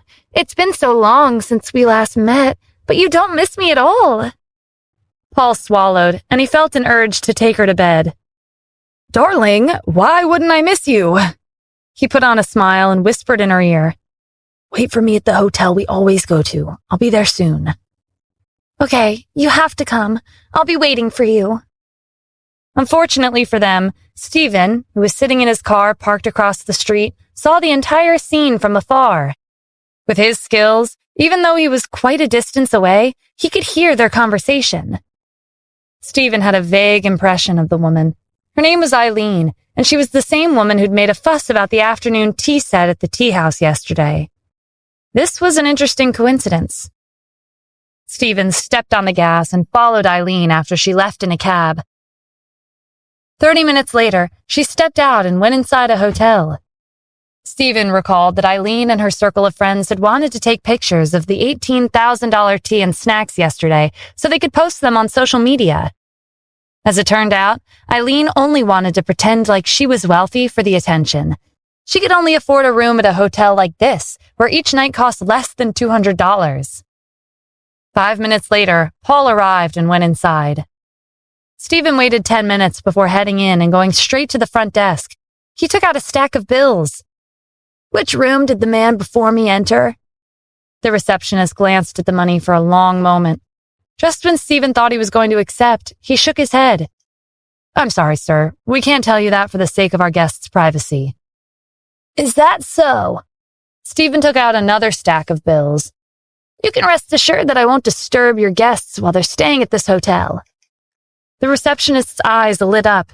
He took the money and stuffed it under the desk. Room 8404. Thank you. What are you thanking me for? Did I just say something? No, you didn't say anything. Stephen was satisfied with the receptionist's performance. With a smile, he walked out of the hotel. Stephen got in his car and gave Jack a call.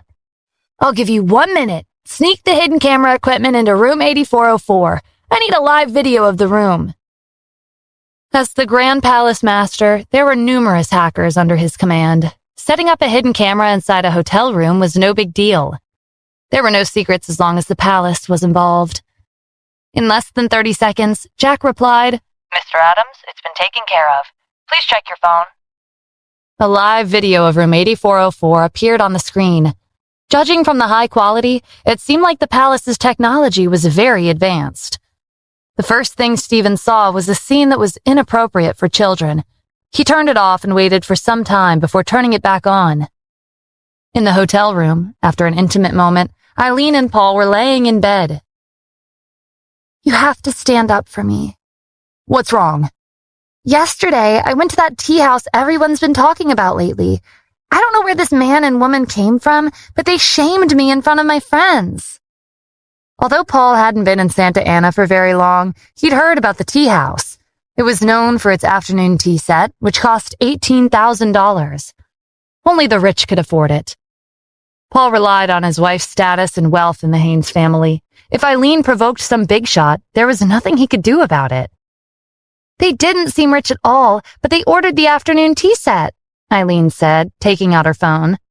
Look, I secretly took a picture of them. Paul was relieved when he recognized the people in the photo. It was Stephen and Kim. They weren't even close to being big shots. Moreover, they must have been out of their minds. They went to a high-end tea house for $18,000 worth of tea and snacks. Paul could use this against them. He smiled and hugged Eileen closer. Don't worry, sweetie, I know who they are. It's Haynes Industries' vice president and her good-for-nothing husband. Soon I'll get them kicked out of the family. After leaving the hotel, Paul went straight to the Wyvern Group. Usually, Dennis would never meet with someone who didn't have an appointment, but Stephen told him to let Paul in. He wanted to see what Paul was up to. Hello, Mr. Lucero. I'm sorry for coming without making an appointment. I wanted to inform you that one of your employees stole a car from your company. Paul made sure to tell Dennis the entire story without leaving out any details, including the part about how Kim drove a Mercedes-Benz S-Class to work this morning. Mr. Lucero, employees like Stephen aren't suited to work for your company. He'll suffer a huge loss if you keep him around, Paul said passionately.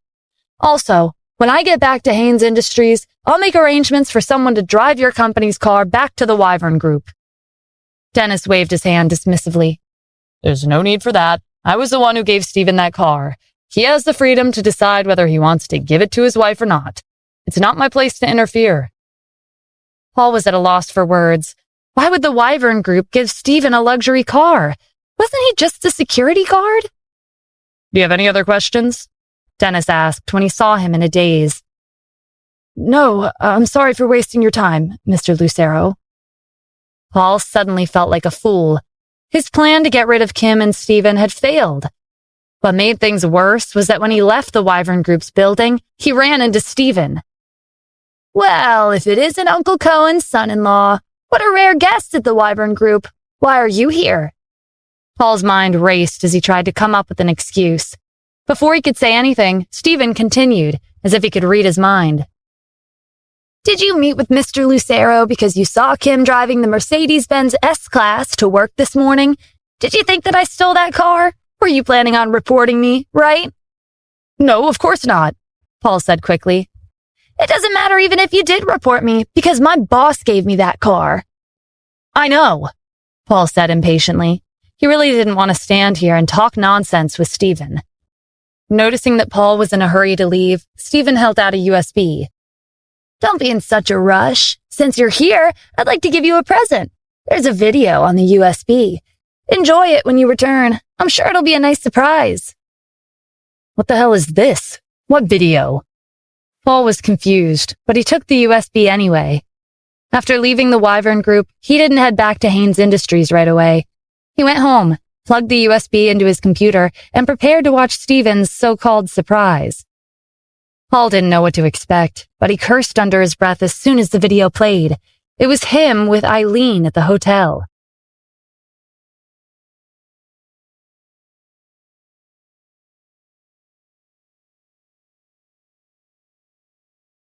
Paul's phone started ringing. He picked it up after some hesitation. It was Stephen. Paul, have you watched the video yet? It contains action-packed scenes that I won't go into detail about. You bastard, Paul muttered. Stephen's intentions were clear. If this video were exposed and Brittany and her family discovered his affair, he would be done for. Since Stephen hadn't exposed him yet, he most likely wanted something from him. Paul took a deep breath to calm down. What do you want? At the moment, I don't want anything. By the way, you never made it clear. You just stopped by the Wyvern Group. Did you come to report me to Mr. Lucero? What's there to report about? I don't understand what you're talking about. I came to express my gratitude to Mr. Lucero. Ever since you joined his company, you've been making progress, and you've even become more capable. The Haynes family values competent people. You're a smart man, Paul, Stephen said. I admire you, but even if you did report me, it doesn't matter because my reward was genuine. Damn it. Paul cursed inwardly. Stephen already saw through everything. Playing tricks with him was useless. So, what do you want from me? Paul, the Haynes family thinks highly of you. If this video was exposed, you know what'll happen, right? I know the family disapproves of Kim and refuses to acknowledge her. They keep turning against her, and that's where you come in. You understand what I'm trying to say, don't you? As for this video, I'll keep it for now. If something happens in the future, I can't guarantee that it won't be exposed. Before Paul could respond, Stephen hung up. He threw his phone onto the floor and slammed his fist on the table. It was at this moment when Brittany called to ask how he was doing, but she was redirected to his voicemail. When Paul returned to Haynes Industries, Brittany pulled him aside and questioned him. What's the matter with you? Why'd you turn off your phone? Paul looked around. The Haynes family was still criticizing Kim. My phone broke on my way back. Oh, okay. I'll buy a new phone for you later. Brittany pulled Paul to join the others. Everyone, Paul is a witness. He just went to the Wyvern Group to report to Mr. Lucero that Stephen stole a car from his company. Now, he'll be telling us how Mr. Lucero has decided to punish that piece of trash, Stephen. Paul was embarrassed by Brittany's bold announcement. He leaned closer and whispered, I think we should forget about it. We're all family here. There's no need to make a commotion. Family? When Kim took on the 5-star hotel project and sat on the vice president's seat, did she ever consider us family? And what's more, her husband stole a luxury car and she drove it to work. Kim, I have to ask, was the car comfortable? Did it not weigh on your conscience? Without waiting for Kim to reply, Brittany said, Of course it was. You're shameless. Why would you care about driving a stolen car? Watch what you say, Kim said sternly. You're slandering me and Stephen. I'm slandering you? Tell her, Paul, Brittany shouted. Well, Kim has been diligent with her work ever since she became the vice president. She's opened up many opportunities for Haynes Industries. Even if Stephen did steal the car, it's not her fault. I think we should let this go. Brittany rolled her eyes. How can we let go of this so easily? This is a matter of professionalism and moral character.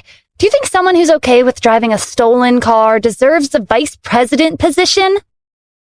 Gianna's daughter whispered, Brittany, what's going on with your husband?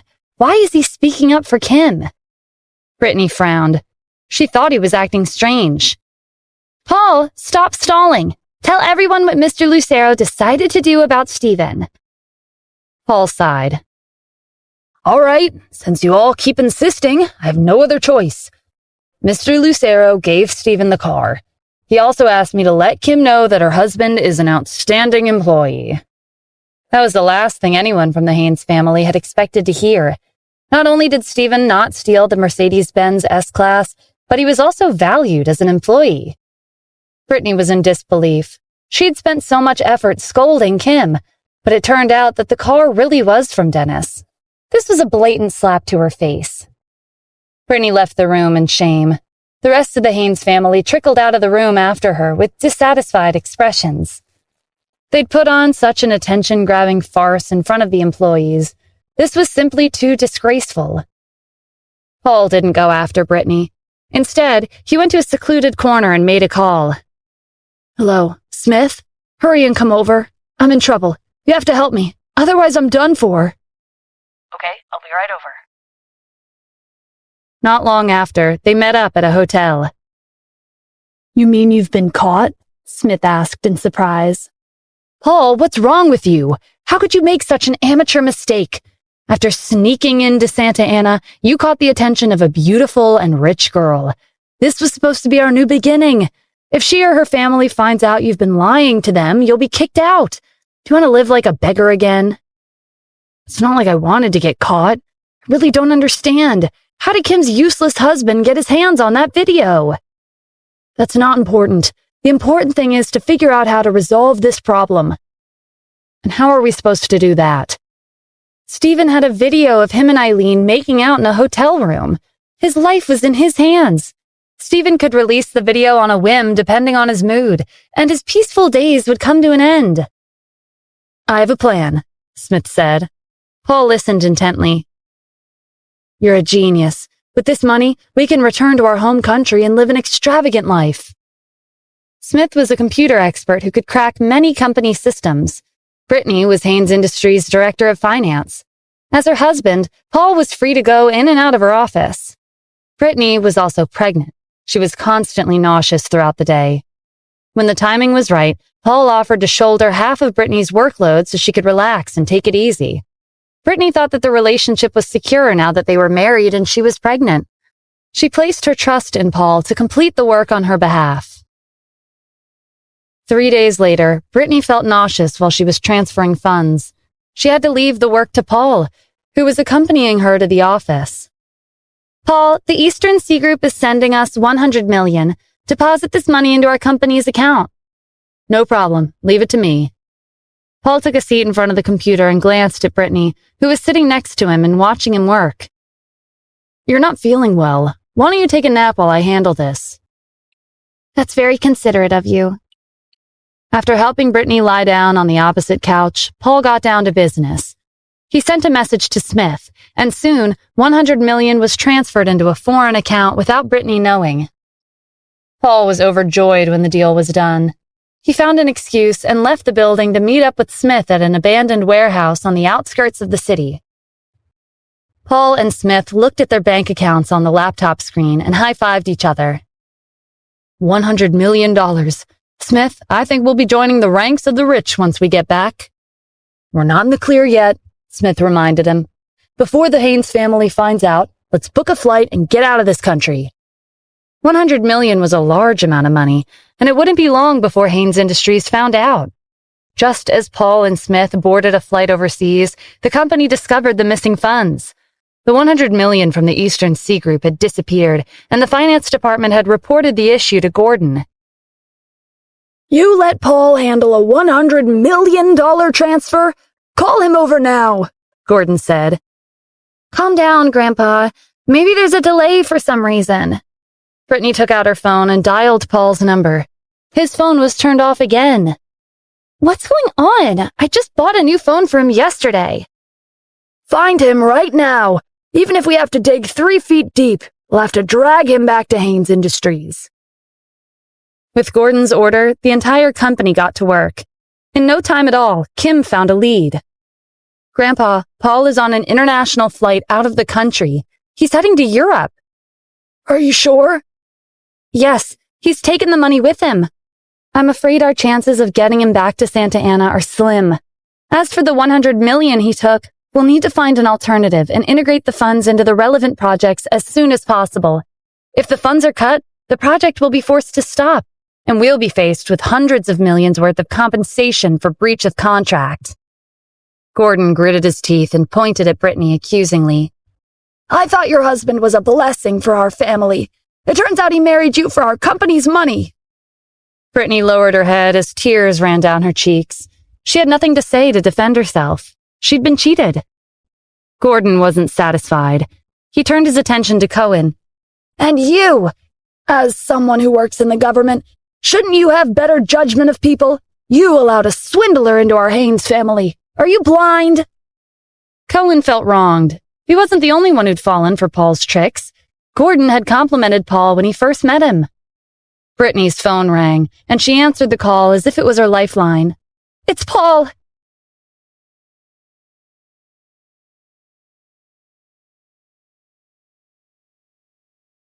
The Haynes family crowded around Brittany when she received a call from Paul. Cohen gestured for her to turn on the speaker. "Paul, where are you?" Brittany asked. "Darling, you don't have to worry about me. I'm already in my hometown in Europe. The air is fresh, and the scenery is wonderful. Oh, right, there's one more thing I want to tell you. That 100 million, I'm the one who took it." "What are you going to do with that money? That's the company's funds. We need to use it for one of our projects soon." Cohen motioned for Brittany to calm down and silently told her to add, "Paul, I don't care why you took the money. I'll let it go as long as you come back to me." "Oh, what a shame. I don't want to go back. With 100 million, I can live a luxurious life and enjoy the beauties in my hometown. Why would I travel thousands of miles back to Santa Ana just to act like the Haynes family's son-in-law?" Brittany clenched her teeth. "Didn't you love me?" Paul laughed. "Love? You girls from Santa Ana are really funny. If I looked and acted like a commoner, would you have fallen for me? It was a fair exchange. I wanted your beauty, and you wanted my so-called successful businessman background to elevate your status in the family. In any case, since it's come to this, I'm not afraid to tell you the truth. Before I came to Santa Ana, I was a beggar in Europe. I didn't have a home, and I wandered aimlessly. But after I snuck into Santa Ana, all the girls flocked to me. The only thing I needed to do was buy a suit, dress up, and act like a gentleman." Brittany and Cohen were furious. "That bastard." "Calm down," Mavis whispered. "Try to think of a way to persuade him to return. Everything will resolve itself once he's back." "Brittany, aren't you pregnant?" Kelly's husband asked in a low voice. "Talk about that to convince him. I don't believe he doesn't care about his own child." "Paul, I'm pregnant with your child. You have to come back. Our child needs a father." "Brittany, you're too naive. Are you trying to use your child to trick me into coming home? You're always fooling around outside. How do I know if your child is mine or not?" With that, the line disconnected. Haynes Industries fell into a crisis. Their project had to come to an abrupt stop because of the missing 100 million. Stephen noticed the somber look on Kim's face when she came home from work. Did something happen? Kim let out a sigh. Brittany's husband, Paul, stole 100 million from the company and escaped to Europe. Our current project is the construction of an ecological park, but we can't continue without the funds. If we can't find a solution in time, we'll be facing hundreds of millions in compensation for breach of contract. Stephen was impressed by Paul's speed.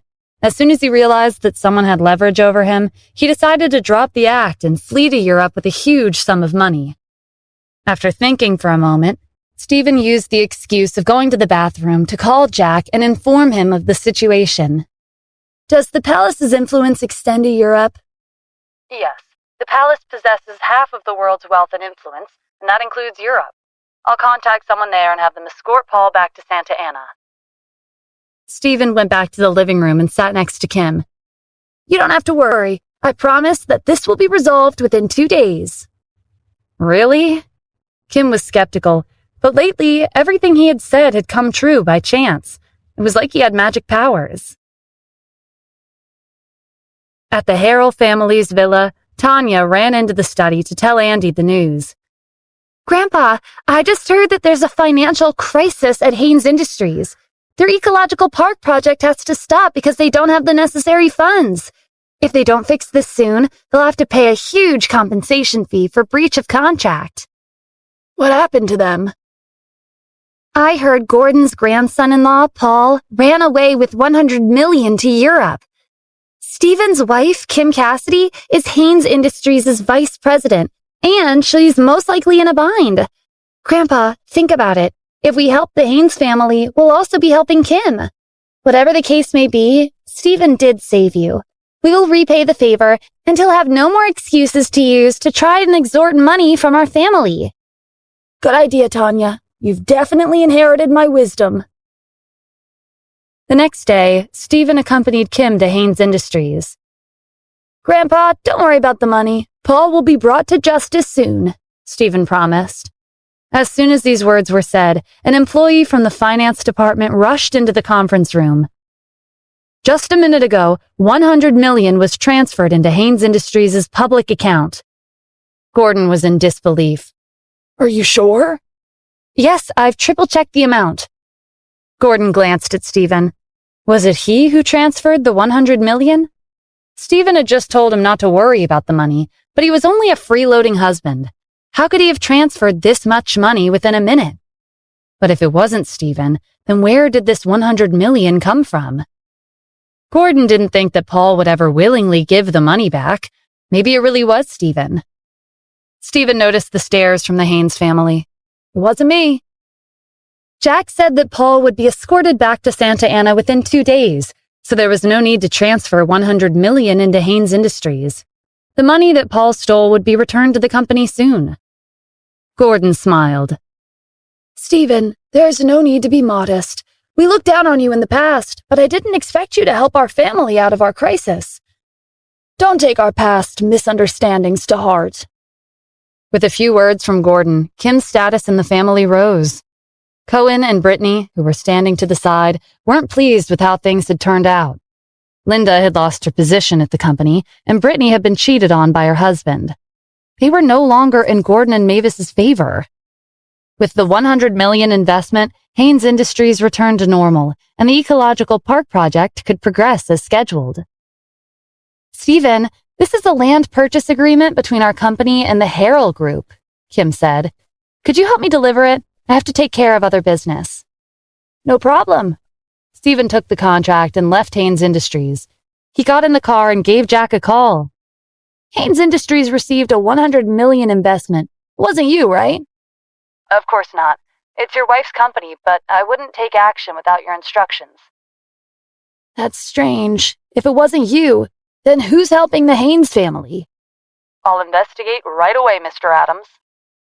While Stephen was on his way to the Harrell Group, Andy and Tanya arrived at Haynes Industries. Gordon was surprised to see the wealthiest man in Santa Ana and his granddaughter visit his company. He gave them a warm and polite welcome. Mr. Gordon, you and I have been in the business industry for many years, Andy said. I believe you're aware that I wouldn't come here without a reason. You've received the $100 million investment, correct? Gordon instantly grasped the situation. So that money was from you? Tanya spoke up in Andy's stead. Yes, it was from my grandpa's company, the Harrell Group. You don't have to be surprised, Mr. Gordon. Haynes Industries is currently in a financial crisis, and I know your company needs this $100 million. The Haynes family looked at each other. Cohen and Brittany, who had lost face just now, took the opportunity to add insult to injury. We're grateful for your investment, Cohen said. Just now, we almost recognized the wrong person as our benefactor. The only person who has the means to invest such a large amount of money in Santa Ana is Mr. Andy, Brittany added. She purposefully glanced at Kim. Even though some people didn't contribute, they feigned ignorance and let everyone think that it was their doing. I've always had a feeling that they weren't honest people. Gianna's daughter chimed in. I finally see what you mean. Stephen must have known in advance that Mr. Andy was planning to transfer us $100 million, so he ran over with Kim and put on an act to pretend like it was he who had invested the money. They're truly one hell of a couple. Tanya gave Kim a disdainful look. You see, Grandpa, I already told you that Stephen isn't a good person. He wasn't the one who helped the company, but he tried to take credit for it. If we didn't come today, no one would have known. Andy nodded. As expected, he's young, but his shrewdness knows no bounds. No wonder he was met with a crushing defeat 6 years ago. It's not what you think, Kim said. Stephen had clarified that he wasn't the one who'd invested the money, but it was Gordon who insisted that he did. Now, the Haynes family was blaming Stephen for taking credit for something he didn't do. It was impossible to reason with these people. Kim tried to explain, but no one listened to her. We're not here to ask you to pay us back, Tanya said. The money is yours, but I hope you can pass on our message to Stephen. We no longer owe him anything. Leave us alone. Otherwise, don't blame us for the consequences. Tanya didn't wait for a reply. She supported Andy out of the room and left the building. Did that bastard Stephen really have the guts to try something with the Harrell family? Fortunately, Mr. Andy and Miss Tanya were generous and invested $100 million to help us through this crisis. I suggest forcing Stephen to apologize to them when he comes back.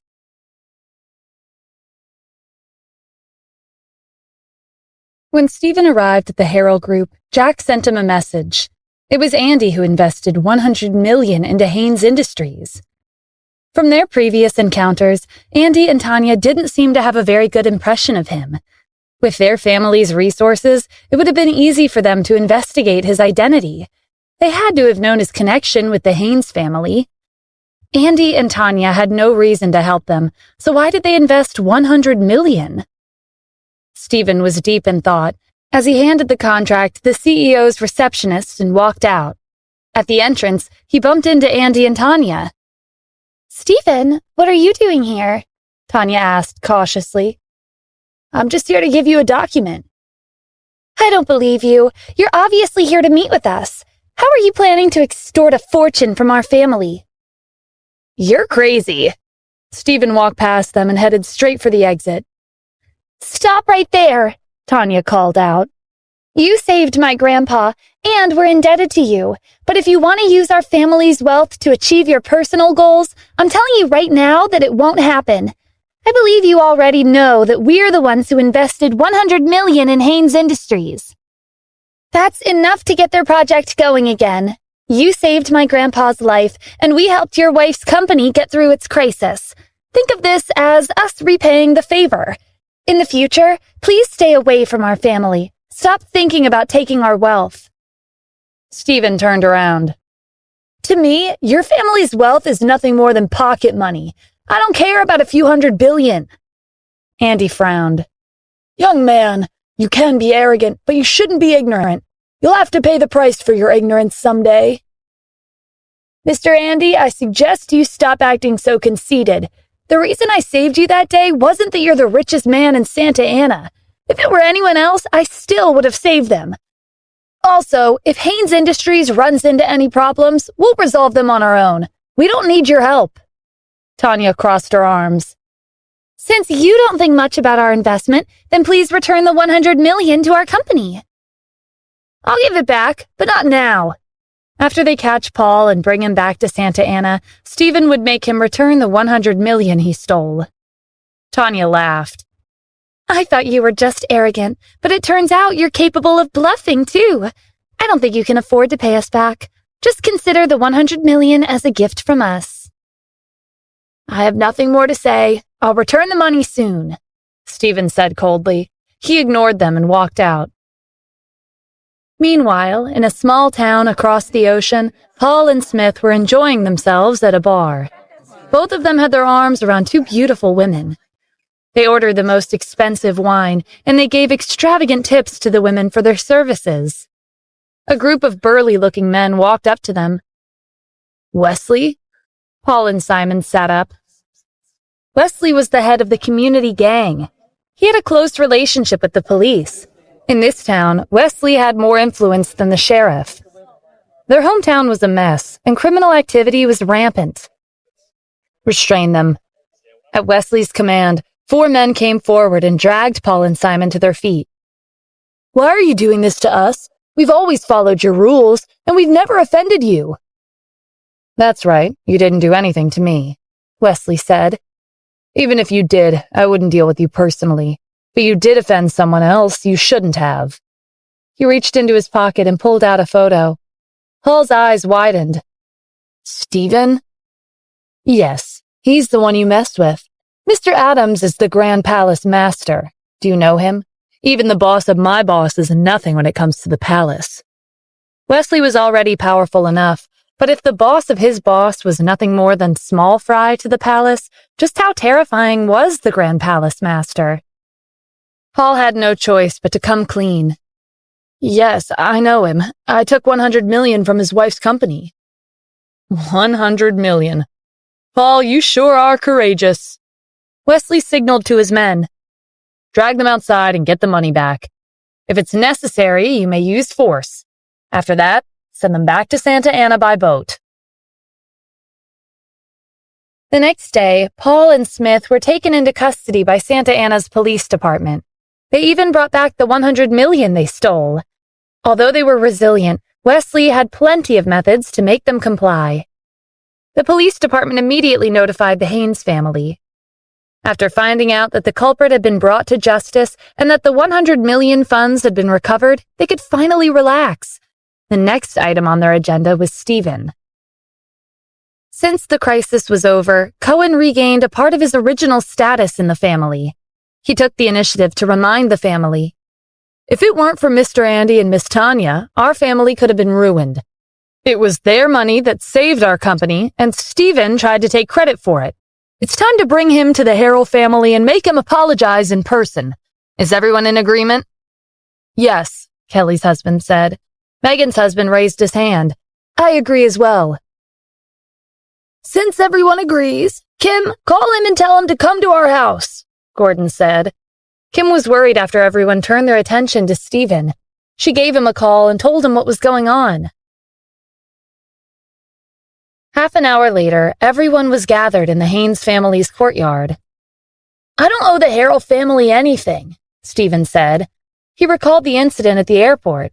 He'd never settled the score with Andy and Tanya. "Why should I apologize to them? If anything, they should be apologizing to me." "You tried to pretend like you saved our family," Cohen said. "I never tried to take credit for the investment. You're the ones who insisted that it was me. Anyway, I can't apologize to them." Gordon shook his head in disapproval. "It's arrogant of you to look down on the richest family in Santa Ana. Sooner or later, our family will have to deal with the consequences. Grab him. Today, we have to make him apologize to the Harrell family." The Haynes family looked at each other expectantly. Considering Stephen's temperament, there was a high chance that he would resist. After taking care of him, Kim would naturally not be able to carry on with their vice president duties. At that time, the company would be theirs. Cohen, Kelly's husband, and Megan's husband came forward to grab a hold of Stephen, but before they could get close, he shoved them aside like they were nothing but baggage. Gordon motioned for the villa's staff to take action. A group of them surrounded Stephen, but he easily took care of them. The Haynes family never expected Stephen to be so good at fighting. In her panic, Gianna quickly told her daughter, Sophia, to call her boyfriend, Edward. "He's the commander-in-chief's personal guard. Stephen won't be able to defeat him so easily." Sophia hastily took out her phone and made a call. "Edward, something big happened at home. My 3 uncles were knocked to the ground. You have to come home." Edward hurried to the Haynes family's house. A huge mess was on the floor. "Who did this?" Sophia held his arm and pointed at Stephen. "It was him." Edward was taken aback when he heard that it was Stephen's doing. But Stephen was the commander-in-chief. There had to be a misunderstanding somewhere. To begin with, the Haynes family never had a good impression of Kim's family. Edward contemplated his options. He couldn't reveal Stephen's identity, so he could only try to placate the conflict. "I think there's been a misunderstanding." Cohen, who was sitting on the floor, looked up in disbelief. "Take a good look around. How could this be a misunderstanding? Hurry up and restrain him." Edward rubbed his temples. He felt a headache coming on. "My superior in the military is always telling us that even strangers can become our family. We're all family here, so why are you acting so stiff?" Mavis's face lit up. "Is the superior you're referring to the commander-in-chief?" Everyone turned to Edward. In the eyes of the Haynes family, he was the commander-in-chief's personal guard. An idea flashed in Edward's mind. "Yes, think about it, everyone. If even the commander-in-chief considers everyone in the military his family, even though they're not related by blood, shouldn't we learn from him?" Stephen gave Edward a look. When did he ever say that? Gordon nodded. "It looks like Edward has learned a lot from the commander-in-chief. That reminds me, I heard that he'll be making an appearance soon. The city is planning on celebrating to welcome him. All the prominent families in the city will be gathering, so it'll be a good opportunity for us to get to know them. We'll also finally be able to see the Commander-in-Chief in person. Edward, can you help our family get an invitation?" Without waiting for Edward's reply, Sophia answered for him. "Of course, Edward is the Commander-in-Chief's personal guard. If he asks, the commander will definitely agree." Edward had no choice but to tell him that he would try his best. The Haynes family was talking about the commander as if he wasn't standing right in front of them. They were truly blind. "All right, since Edward has agreed, let's forget what happened here today," Gordon said. "But if Stephen insists on not apologizing to Mr. Andy and Miss Tanya, then he and Kim will have to get a divorce." The more Gordon interacted with Stephen, the more he disliked him. Kim had only been the vice president for a few months, but she'd already solidified her position. With Stephen by her side, he was concerned about letting Kim be his successor. Gordon gave Mavis a meaningful look. She took out a check and handed it to Stephen. "I know you're staying with Kim because you want to live a wealthy life. Here's the check for $10 million. You can withdraw the money at any time. As long as you agree to divorce Kim, this $10 million is yours." "Do you think I married Kim for $10 million? What a joke!" However, to Mavis, Stephen's words held a different meaning. "Is $10 million not enough for you? No wonder Mr. Andy wanted us to pass on his warning. Take the check first. I'll give you 3 days to consider it." "There's no need to consider anything. I refuse." Stephen grabbed the check and led Kim to the door. Before he left, he casually threw the check into the trash can. "Did you see the way he snatched that check?" Sophia asked. "He obviously wants the $10 million, maybe even more." Edward was the only one who spoke up for Stephen. "I think you guys should treat him better."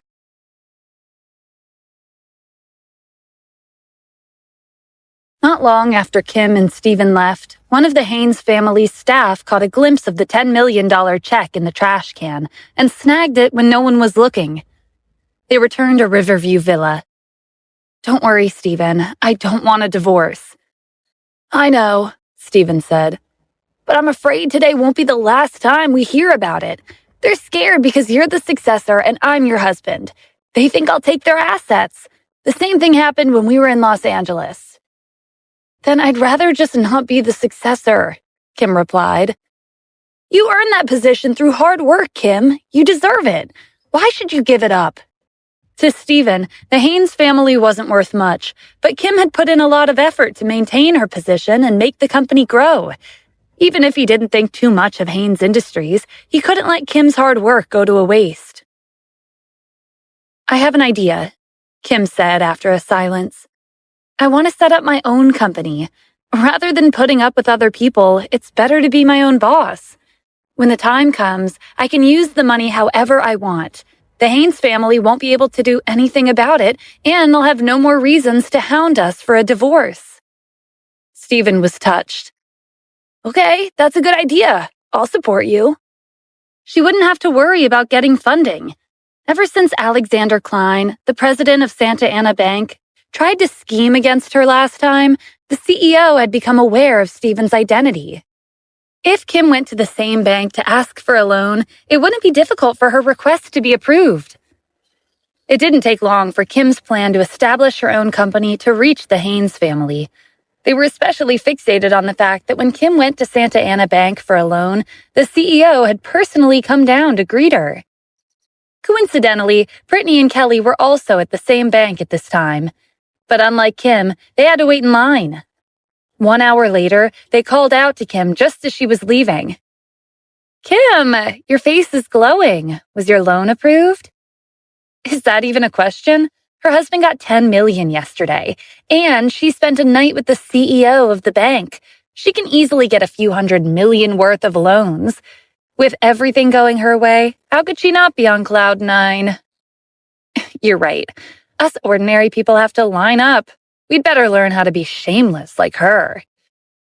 Forget it. Who would want to learn that? On the surface, Kim is beautiful and bright. She pretends to be like everyone else.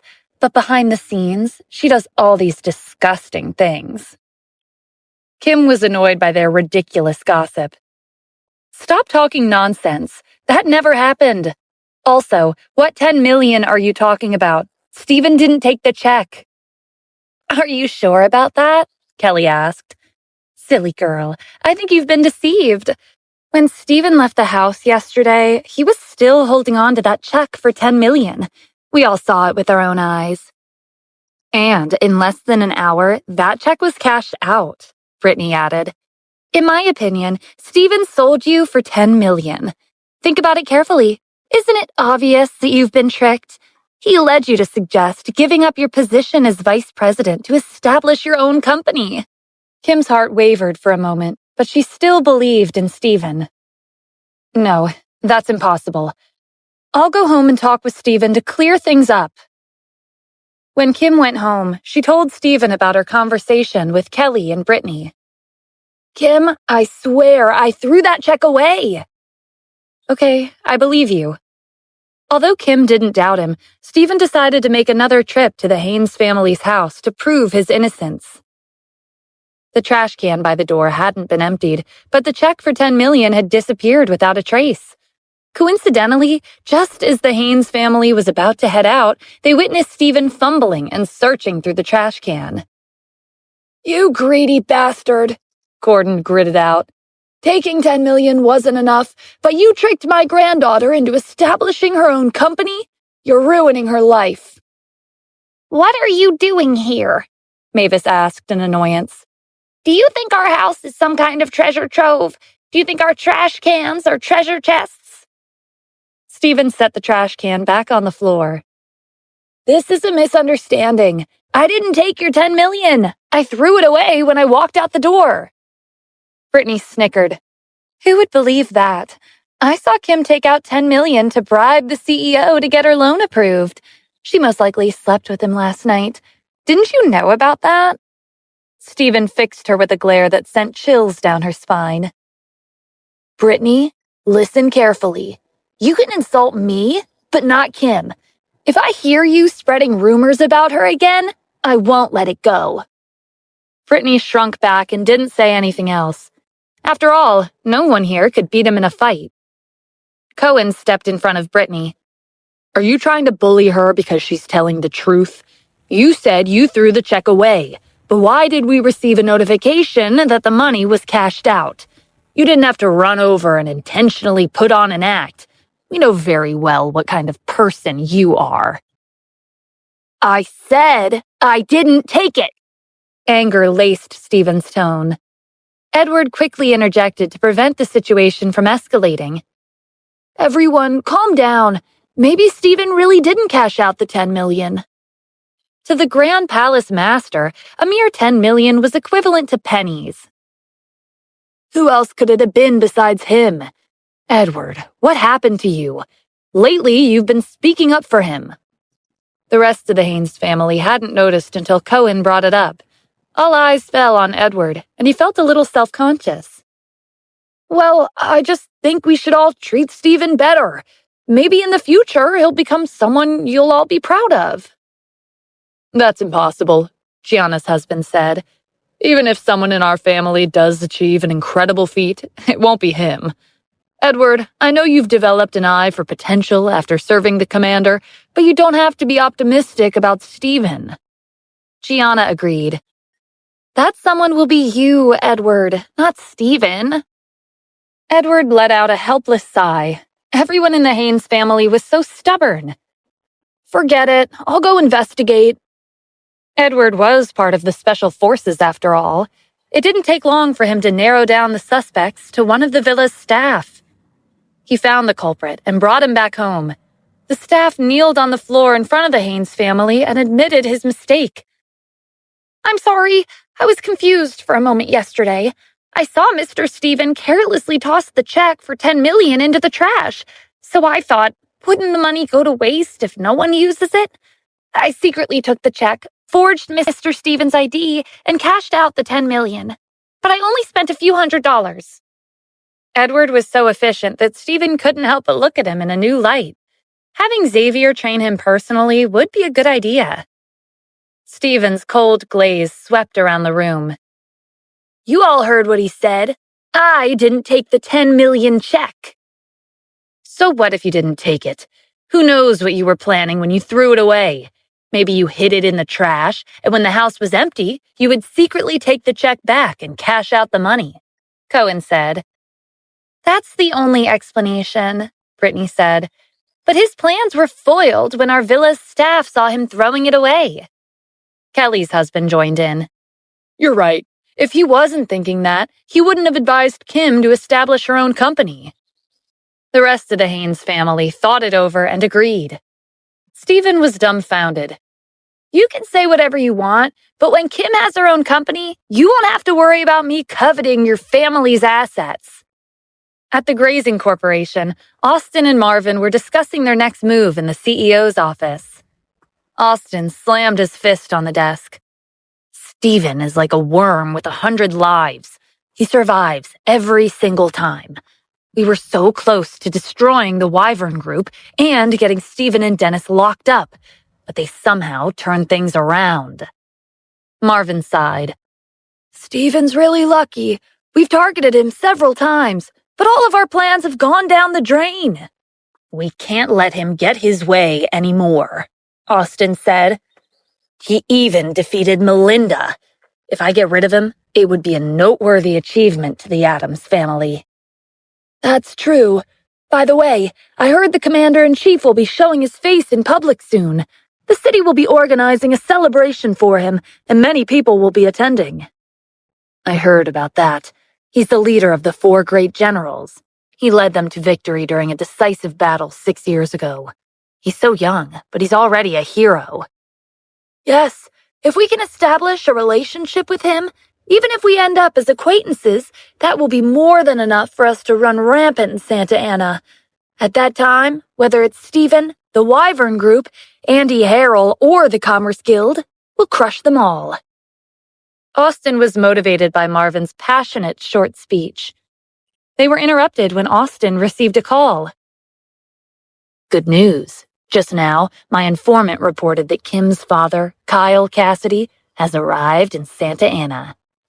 Marvin thought for a moment. I remember he was scorned by his own family in Los Angeles. He was robbed and then sentenced to 3 months in jail for gambling at an illegal casino. Yeah, that's him. He was released recently, and the moment he got out, he came right to Santa Ana. Marvin's eyes flashed. Are you trying to say that... Austin nodded and whispered their next course of action. What a brilliant plan! Kim had always detested her father's addiction to gambling. But what could she do? He was her father. She received a call from him asking her to pick him up from the station while she was preparing for her company. Natalie didn't pay much attention to him because she was helping her with the arrangements. Kim couldn't leave him alone, so she asked Stephen, My dad's at the train station. Can you pick him up? Stephen agreed without hesitation. Sure. Then he drove the Mercedes-Benz to the train station. As soon as Kim's father, Kyle Cassidy, stepped off the train, he looked around for Kim, but there was no sign of her. She really wasn't coming. He'd told Kim to pick him up during their phone call, but she said that she and Natalie were too busy setting up a company to leave and decided to ask Stephen to come. In jail, Kyle had heard that Kim had become Haynes Industries' vice president, and she was the successor to the Haynes family. He'd recently been released from jail, and he was prepared to enjoy a wealthy and luxurious life in Santa Ana. But what the hell was she doing? Starting her own company? It had to be that trash, Stephen, influencing her in all the bad ways. He must have given her the idea. It was his fault that he wouldn't be able to enjoy an extravagant life. Kyle looked around, but there was no sign of Stephen either. Forget it. He wouldn't be waiting another minute. He decided to take a walk around the station. When he walked out, he didn't realize 2 men were watching him closely from a short distance away. Kyle strolled down the street, carrying 1 large bag and 1 small bag. There was a group of people playing chess at the corner of the street. He stopped to watch the game. The owner tried to persuade him to join, but Kyle thought about his past gambling misdeeds and turned him down. While he was leaving, the two men who had been watching him revealed themselves. "Hey, we run a casino with a variety of entertaining games. There are plenty of discounts for new customers. What do you say? Want to try it out?" When Kyle heard the word casino, he couldn't resist. "How do I get a discount?" The two men patiently explained their rules. "Our casino is different from other casinos. We use a membership system. We charge 100 to 200, 200 to 300, 300 to 400, and so on. There's no limit. In addition, new customers will receive 10,000 chips for free. If you win, we'll give you everything you earn. But if you lose, you'll have to return the 10,000 chips." "Are the benefits that great?" Kyle was convinced, but a nagging feeling of suspicion stopped him from going with them right away. "Which casino is this? Is it legal? Are you trying to trick me?" "Star Casino. It's famous in Santa Ana. The richest man in the city, Andy Harrell, is the owner. How could it not be legal? And if we really did want to trick you, why would we pick you instead of someone with more money? Do you think we have nothing better to do?" Their explanation made sense to Kyle. "You're right. I'll go. Lead the way." The two men looked at each other in triumph. He'd taken the bait. They led Kyle to Star Casino. Familiar scent, a familiar atmosphere. After being locked up for 3 months, Kyle returned to a casino. It was like a breath of fresh air. One of the men handed a bag of chips to him. "Here's 10,000 worth of chips. It's a gift for you as a new customer." Kyle took the bag in anticipation. These chips were worth $10,000, and he didn't need to pay a single penny. He would use these chips and win a small profit of $180,000. That was enough to upgrade from a bicycle to a motorcycle and a Volkswagen to a BMW. Austin and Marvin were sitting in the CEO's office at Grazing Corporation and staring at a computer screen. They watched Kyle walk over to one of the tables in the casino. Marvin chuckled. "He's there already. That was too easy." "This time, I'll get rid of Stephen for good," Austin said. "Yes, you certainly will. You even invited General Kevin to Santa Ana. 6 years ago, he tried to take over our country, but he was defeated by the commander-in-chief and the 4 great generals. Then, he disappeared without a trace. Incredibly, you managed to find him. His combat prowess can't be compared to the commander-in-chief, but he is still a general. Stephen's no match for him." When Stephen arrived at the train station, he couldn't find Kyle anywhere. Where had he gone? His phone rang. Kim was calling. "How's it going? Did you meet up with my dad?" "No, I just got to the station. He's not here." Kim sighed. "Then forget it. Just come home.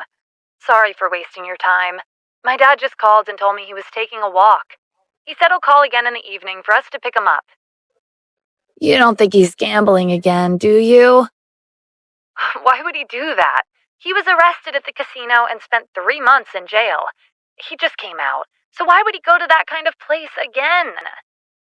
Kim sounded angry, so Stephen quickly said, "I was just kidding."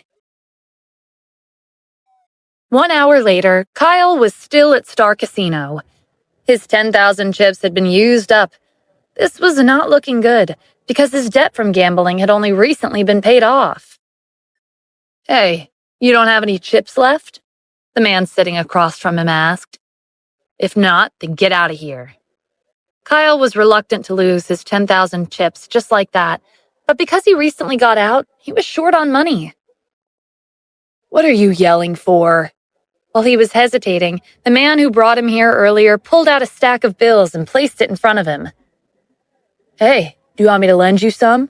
But let me tell you this in advance. I charge high interest." Kyle didn't think too much and signed a contract. Then, he tossed the stack of bills onto the table. "Who said I didn't have any chips left? This time, I'll be making a huge bet." 10 minutes later, Kyle was staring absent-mindedly at an empty bag of chips. The dealer smiled.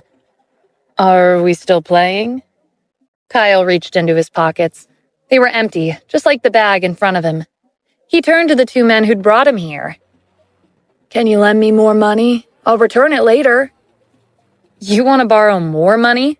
Kyle, as of now, you already owe us $3 billion. Instead of playing, you should think of a way to pay us back. Kyle was stupefied. What? $3 billion? I only borrowed $10,000 from you. It hasn't even been a day. How did it become $3 billion? Didn't I tell you before that I charge high interest? The man took out the contract. Our interest is calculated in minutes, not days. It's written right here. You signed it yourself. Interest per minute? Kyle took the contract and looked it over. That statement really was in the contract. Damn it, he'd been tricked. Stop stalling for time. According to the contract, you'll have to pay back the money you borrowed by the end of the day, or else the interest will double. Kyle stood up. Okay, I got it, but I don't have any money on me. Why don't I go home and get some? Just as he was about to leave, one of the men held out his hand to stop him. Are you running away? It won't be that easy. If you don't take out $3 billion today, you can forget about walking out of this door. Call your family right now and ask them to send me the money. The two men stopped in front of him and blocked his path. Where was Kyle supposed to get $3 billion? He could only give Kim a call. It was already late in the afternoon. Just as Kim was about to call Kyle and ask him where he was, she received a call from him. Dad, where are you? I'll come to pick you up. Kim, hurry up and prepare $3 billion to save me. What? $3 billion? Dad, what's going on? After Kyle explained his situation at the casino, Kim ran to Steven's room and woke him up. She brought him up to speed. What should we do? Even if we sold everything we had, it wouldn't come close to $3 billion. Interest per minute, huh? Even drug dealing wouldn't be that lucrative. I think these people are purposefully targeting your dad. Why don't we call the police? Kim suggested. No, we can't get the police involved. They might try to harm Dad or come after us in the future. Then what should we do? Kim despised Kyle's gambling addiction, but he was her father, so she couldn't turn a blind eye. How about you let me handle this? I work for the Wyvern Group, and the owner thinks highly of me. I might as well ask him for help. This is our personal family matter. Will he help us? We could try. Everything had happened so suddenly, and this was the only solution for now. The longer they waited, the more danger Kyle would be in. Kim could only agree with his suggestion. 5 minutes later, Stephen rushed to the casino. He was brought to an office in the basement. A man with a gold necklace sat on the couch, surrounded by his lackeys. Are you Kyle's son-in-law? Yes, that's me. Did you bring $3 billion? Stephen patted the briefcase he'd brought with him. It's in here. A small bag like that can carry around $3 billion. I'm warning you now, don't lie to me. I don't show mercy to anyone. I could get rid of you without blinking an eye. You say you're cruel and merciless, but I don't believe you have no brains. $3 billion isn't the same as 300,000. $3 billion in cash would need several large trucks. But if I were to use my laptop to transfer the funds, it would only take a second. The man clearly hadn't thought this through. So it's a high-tech method. Then what are you waiting for? Transfer the money. I could do that, but I want to see my father-in-law first. I have to make sure he's all right. Damn it, why do you have so many conditions? The man waved his hand impatiently. Bring him here. 2 of his lackeys went out and dragged Kyle into the office. He was tied up, and his face was mottled with bruises. It was clear that he'd been beaten up. Stephen, you have to save me. The man signaled his underlings to drag Kyle to the side. As you can see, he's alive. Can you transfer the funds now? Sure, but untie him and let him go. The man hesitated, so Stephen added, You have so many people here. Are you afraid that the 2 of us will run away? You have a point, the man said arrogantly. Untie him. The moment Kyle was freed, he hurried over to Stephen's side. Dad, go home first. Kyle didn't want to stay here any longer. He listened to Stephen and made his way out of the casino. The man didn't care about Kyle. After all, Austin's target was Stephen. Austin and Marvin sat in front of the computer, monitoring the situation at Star Casino. Marvin narrowed his eyes. Now only Stephen is left. I want him to go bankrupt, Austin said. I'm afraid that even if he did go bankrupt, he still wouldn't be able to take out $3 billion. In my opinion, it's highly likely that he didn't bring any money. Even Andy Harrell might not be able to drop $3 billion all of a sudden. It's not a big deal. If he doesn't have the money, then he'll die right then and there. It's that simple.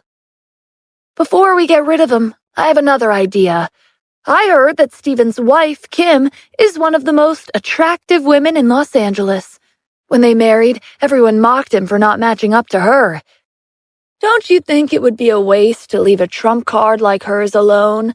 Let's give Kim a call and tell her to come to us. She'll have to agree because Stephen's life is in our hands. That's genius. Before Stephen dies, we'll give him a huge gift so that he'll never be able to rest in peace. Austin wasted no time putting his plans into motion. He asked his subordinates to get Kim's number. Kyle was nervous as he left the casino. He looked back and was relieved that no one was chasing after him. He hailed a cab and rushed to Riverview Villa without making any stops. He was afraid of staying on the streets for too long. There was a chance that the casino sent people to look for him. Kim was relieved when Kyle returned safely. She looked behind him, but Stephen wasn't there. Dad, where's Stephen? Do you have a conscience? Your dad almost got hacked to death, but you don't even care if I'm injured. You're only asking about that useless husband of yours. Calm down. Stephen went out to save you. You should have come back together. At least he's done something useful for once. Wait, Stephen said he would give them the $3 billion to repay the loan. Where did you get $3 billion? We don't have $3 billion. You don't? That's weird. Kim's phone rang. An unfamiliar number lit up her screen. Hello? Who's this? That's not important, Kim. You only need to listen to what I have to say. Your husband, Stephen, is in our hands. We could get rid of him at any time. Kim glanced at Kyle in a panic and put her phone on speaker. Don't do anything rash. Whether we act recklessly or not will depend on your cooperation. What do you want? If you don't want anything to happen to your husband, then come to Sheraton Hotel. The room number is 8088. You should know exactly what I want. Remember, don't pull any tricks. Come alone. The line disconnected. Kim, you can't go. They're a bunch of bastards. You already know what'll happen to you. I can't just let Stephen die. He's my husband. He got caught trying to save you. While Kyle did have a gambling problem, that didn't mean he didn't care about his daughter. But you can't sacrifice yourself like this. If you don't want me to give myself up, then are you willing to go? Kim retorted. Kyle had nothing to say to that. He was afraid of those aggressive people at the casino. Meanwhile, at Star Casino, under the watchful eyes of the man wearing the gold necklace with his underlings, Stephen slowly picked up his briefcase. The man watched him closely. Once Stephen transferred the $3 billion, he would take the money and escape overseas.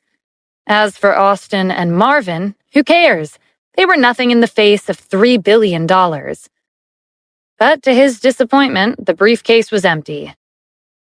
I'm sorry, I forgot to bring my laptop with me. I'll head back and get my laptop. Then I'll transfer the money. Are you messing with me? The man spat. His plan was a failure. You're pretty brave. Since you don't have $3 billion, then you'll be leaving your life here. The man's subordinates surrounded Stephen with daggers in their hands. Hack him to death, the man ordered. The group charged at Stephen with their daggers raised, but it only took 30 seconds for him to knock their weapons out of their hands and send them crashing against the wall. The man quickly called Austin. "Tell the general to come over now." Austin had spent a hefty sum to invite General Kevin to Santa Ana. His goal was to ensure Stephen's death. The ceiling rumbled, followed by heavy footfalls on the stairs. Kevin, who was known for his strength, had received the order and was heading to the office in the basement. "General Kevin is invincible. You're finished," the man said smugly. Stephen recognized the familiar title. 6 years ago, more than 40 countries had colluded with each other and coveted the United States' territory. Kevin was the general of one of these countries. He was the vanguard of his country's troops. Stephen only brought the 4 great generals along. They flew across the ocean, ventured deep into Kevin's country, and engaged in an intense battle. Kevin's troops consisted of thousands of first-rate combat specialists. However, they were no match for Stephen and the 4 great generals. Towards the end of the battle, Kevin was seriously injured. He fled and vanished without a trace. That was when Stephen and the 4 great generals became known as a miracle that annihilated an entire country on their own. "Scared?" the man asked. "If you beg for mercy now, maybe I can ask the general to leave your corpse intact." "There's no such thing as surrender in my dictionary." "Still being stubborn. I see. We'll see who gets the last laugh when he arrives." The door to the office was kicked open, and a man of large stature walked in. The room felt like it was shaking with every step he took. It was as if cracks would appear on the floor at any given minute. The man ran over and greeted him. Kevin was never fond of submissive weaklings, so he didn't waste time with small talk. "Where is he?" The man pointed at Stephen. "That's him." Kevin turned around, and his expression changed. It was like he'd seen a ghost. "What's wrong?" Kevin didn't respond. He walked towards Stephen with a serious look on his face. "Long time no see, Kevin," Stephen greeted with a smile. Kevin dropped to his knees, and in a respectful tone, he said, "It's nice to see you again, Grand Palace Master." The man watched in confusion. "What Grand Palace Master? Surely you recognize the right person."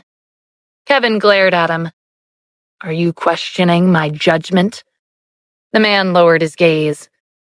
"This is the Commander-in-Chief. He defended our country 6 years ago. Even I'm no match for him, and he's also the Grand Palace Master. He has half of the world's wealth and influence in his hands." The man shrunk back in fear. Stephen's background was like looking up at a mountain. Kevin ignored him and turned to Stephen. "The war is over, and 6 years have passed. I'm glad I was able to meet you again. This time, I'd like to become your ally." Stephen thought about it. "Sure." Kevin's country perished 6 years ago, and it didn't seem like he had any plans to restore his homeland. He was just as strong as he was back then, and someone else could easily take him in and use him as a tool. It would be better to have Kevin stay by his side and use his skills for a just cause. Kevin was elated. "Thank you, Mr. Adams." Stephen nodded and glanced at the man wearing the gold necklace. "As for you..." The man panicked and asked Stephen to spare him. "I was only acting according to someone's orders." "Who?" "Austin Adams from Grazing Corporation." "So it was him," Stephen mused. "He gave me 10 million and told me to hold you hostage. I never thought you would turn out to be the Grand Palace Master. If I knew this would happen, even if I was given 100 million, I would have refused." "The ignorant are just as guilty. Austin has been targeting me time and time again. So far, I haven't fought back, but I didn't think he would come on even stronger. It looks like I'll have to face him head on. Otherwise, he'll think I'm afraid of him." Stephen stood up from the couch and gave the man a good punch before going upstairs with Kevin.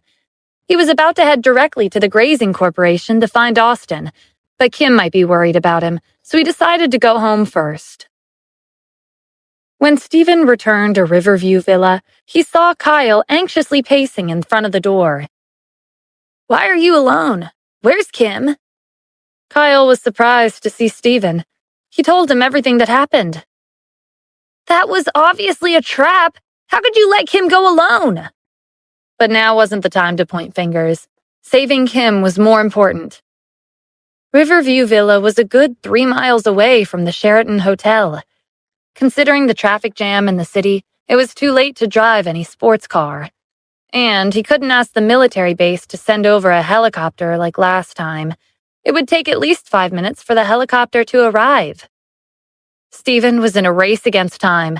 He had to ensure Kim's safety as soon as possible. Mr. Adams, if you don't mind, please let me carry you to the Sheraton Hotel. Naturally, Stephen was aware of Kevin's speed. During the war, he'd carried many of his fellow soldiers on his back to safety. He was as fast as a sports car. Stephen didn't have a choice, so he could only accept his offer. Kevin carried Stephen on his back and took off at a speed that was faster than a motorcycle. Kim knocked on room 8088 at the Sheraton Hotel. Come in. She felt uneasy as she opened the door and walked inside. Within the massive presidential suite, a refined young man was sitting on the couch. It was Austin. Marvin stood next to him. Austin's eyes raked over her as she approached. He nodded in approval. You're gorgeous. No wonder that piece of trash, Stephen, wanted to marry you. He really knows how to scheme, Marvin said. A lustful look was in his eyes. Kim felt goosebumps as their gazes swept across her body. Who are you people? We are the ones who will decide the fate of that useless husband of yours, Austin said. Of course, if you listen to us, we'll consider letting him live. What do you want? I don't like beating around the bush. Austin gestured to Marvin. Accompany him in bed, and I'll let Stephen off the hook. Marvin gave him a confused look. Austin, don't you want to enjoy a beautiful lady like her yourself? To me, beauty and women are nothing compared to my ambitions.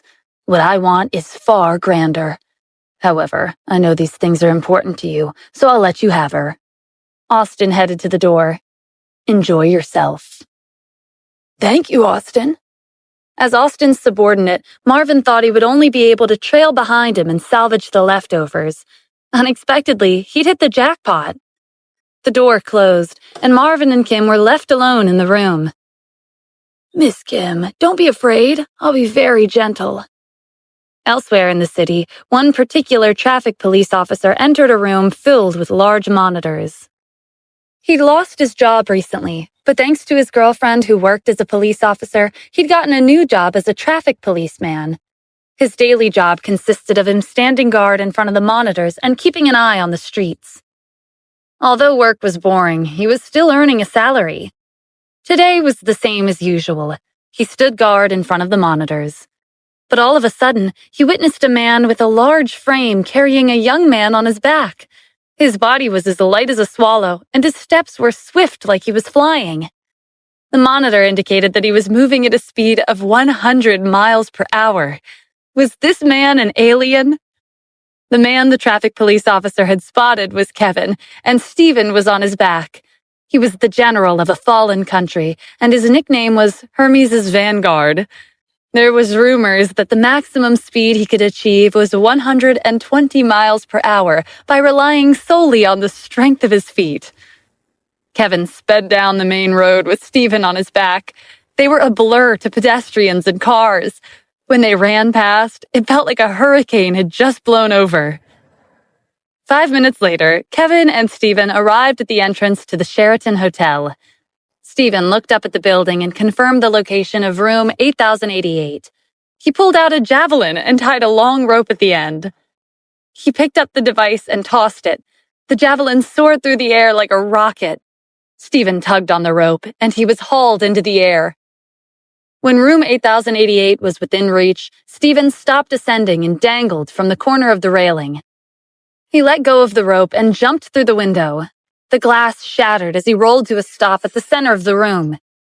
Marvin, who had just taken off his shirt and was about to commit an immoral crime against Kim, was startled by the unexpected visitor.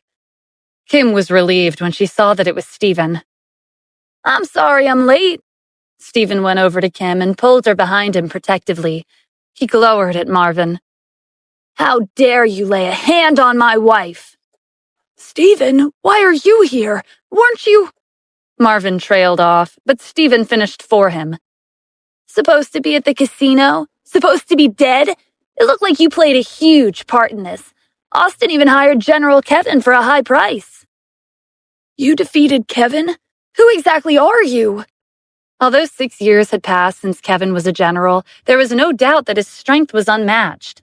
There were only a handful of people in the country who could defeat him. Marvin realized that there was more to Stephen than meets the eye. You have no rights to know who I am, but I'll tell you this, I won't let you die a comfortable death. Marvin knew that he was no match for Stephen, since he was capable of defeating Kevin, so he hurriedly revealed his trump card. Have you heard of Neil Brandt? He's my good friend in Washington, D.C. If something happens to me, he'll come after you. Do you really want him as an enemy? Think about this carefully. Stephen lifted a brow. Are you referring to the man who only needs one strike to end his opponents in a fight? So you know who he is. I suggest you rethink your next move and let me go.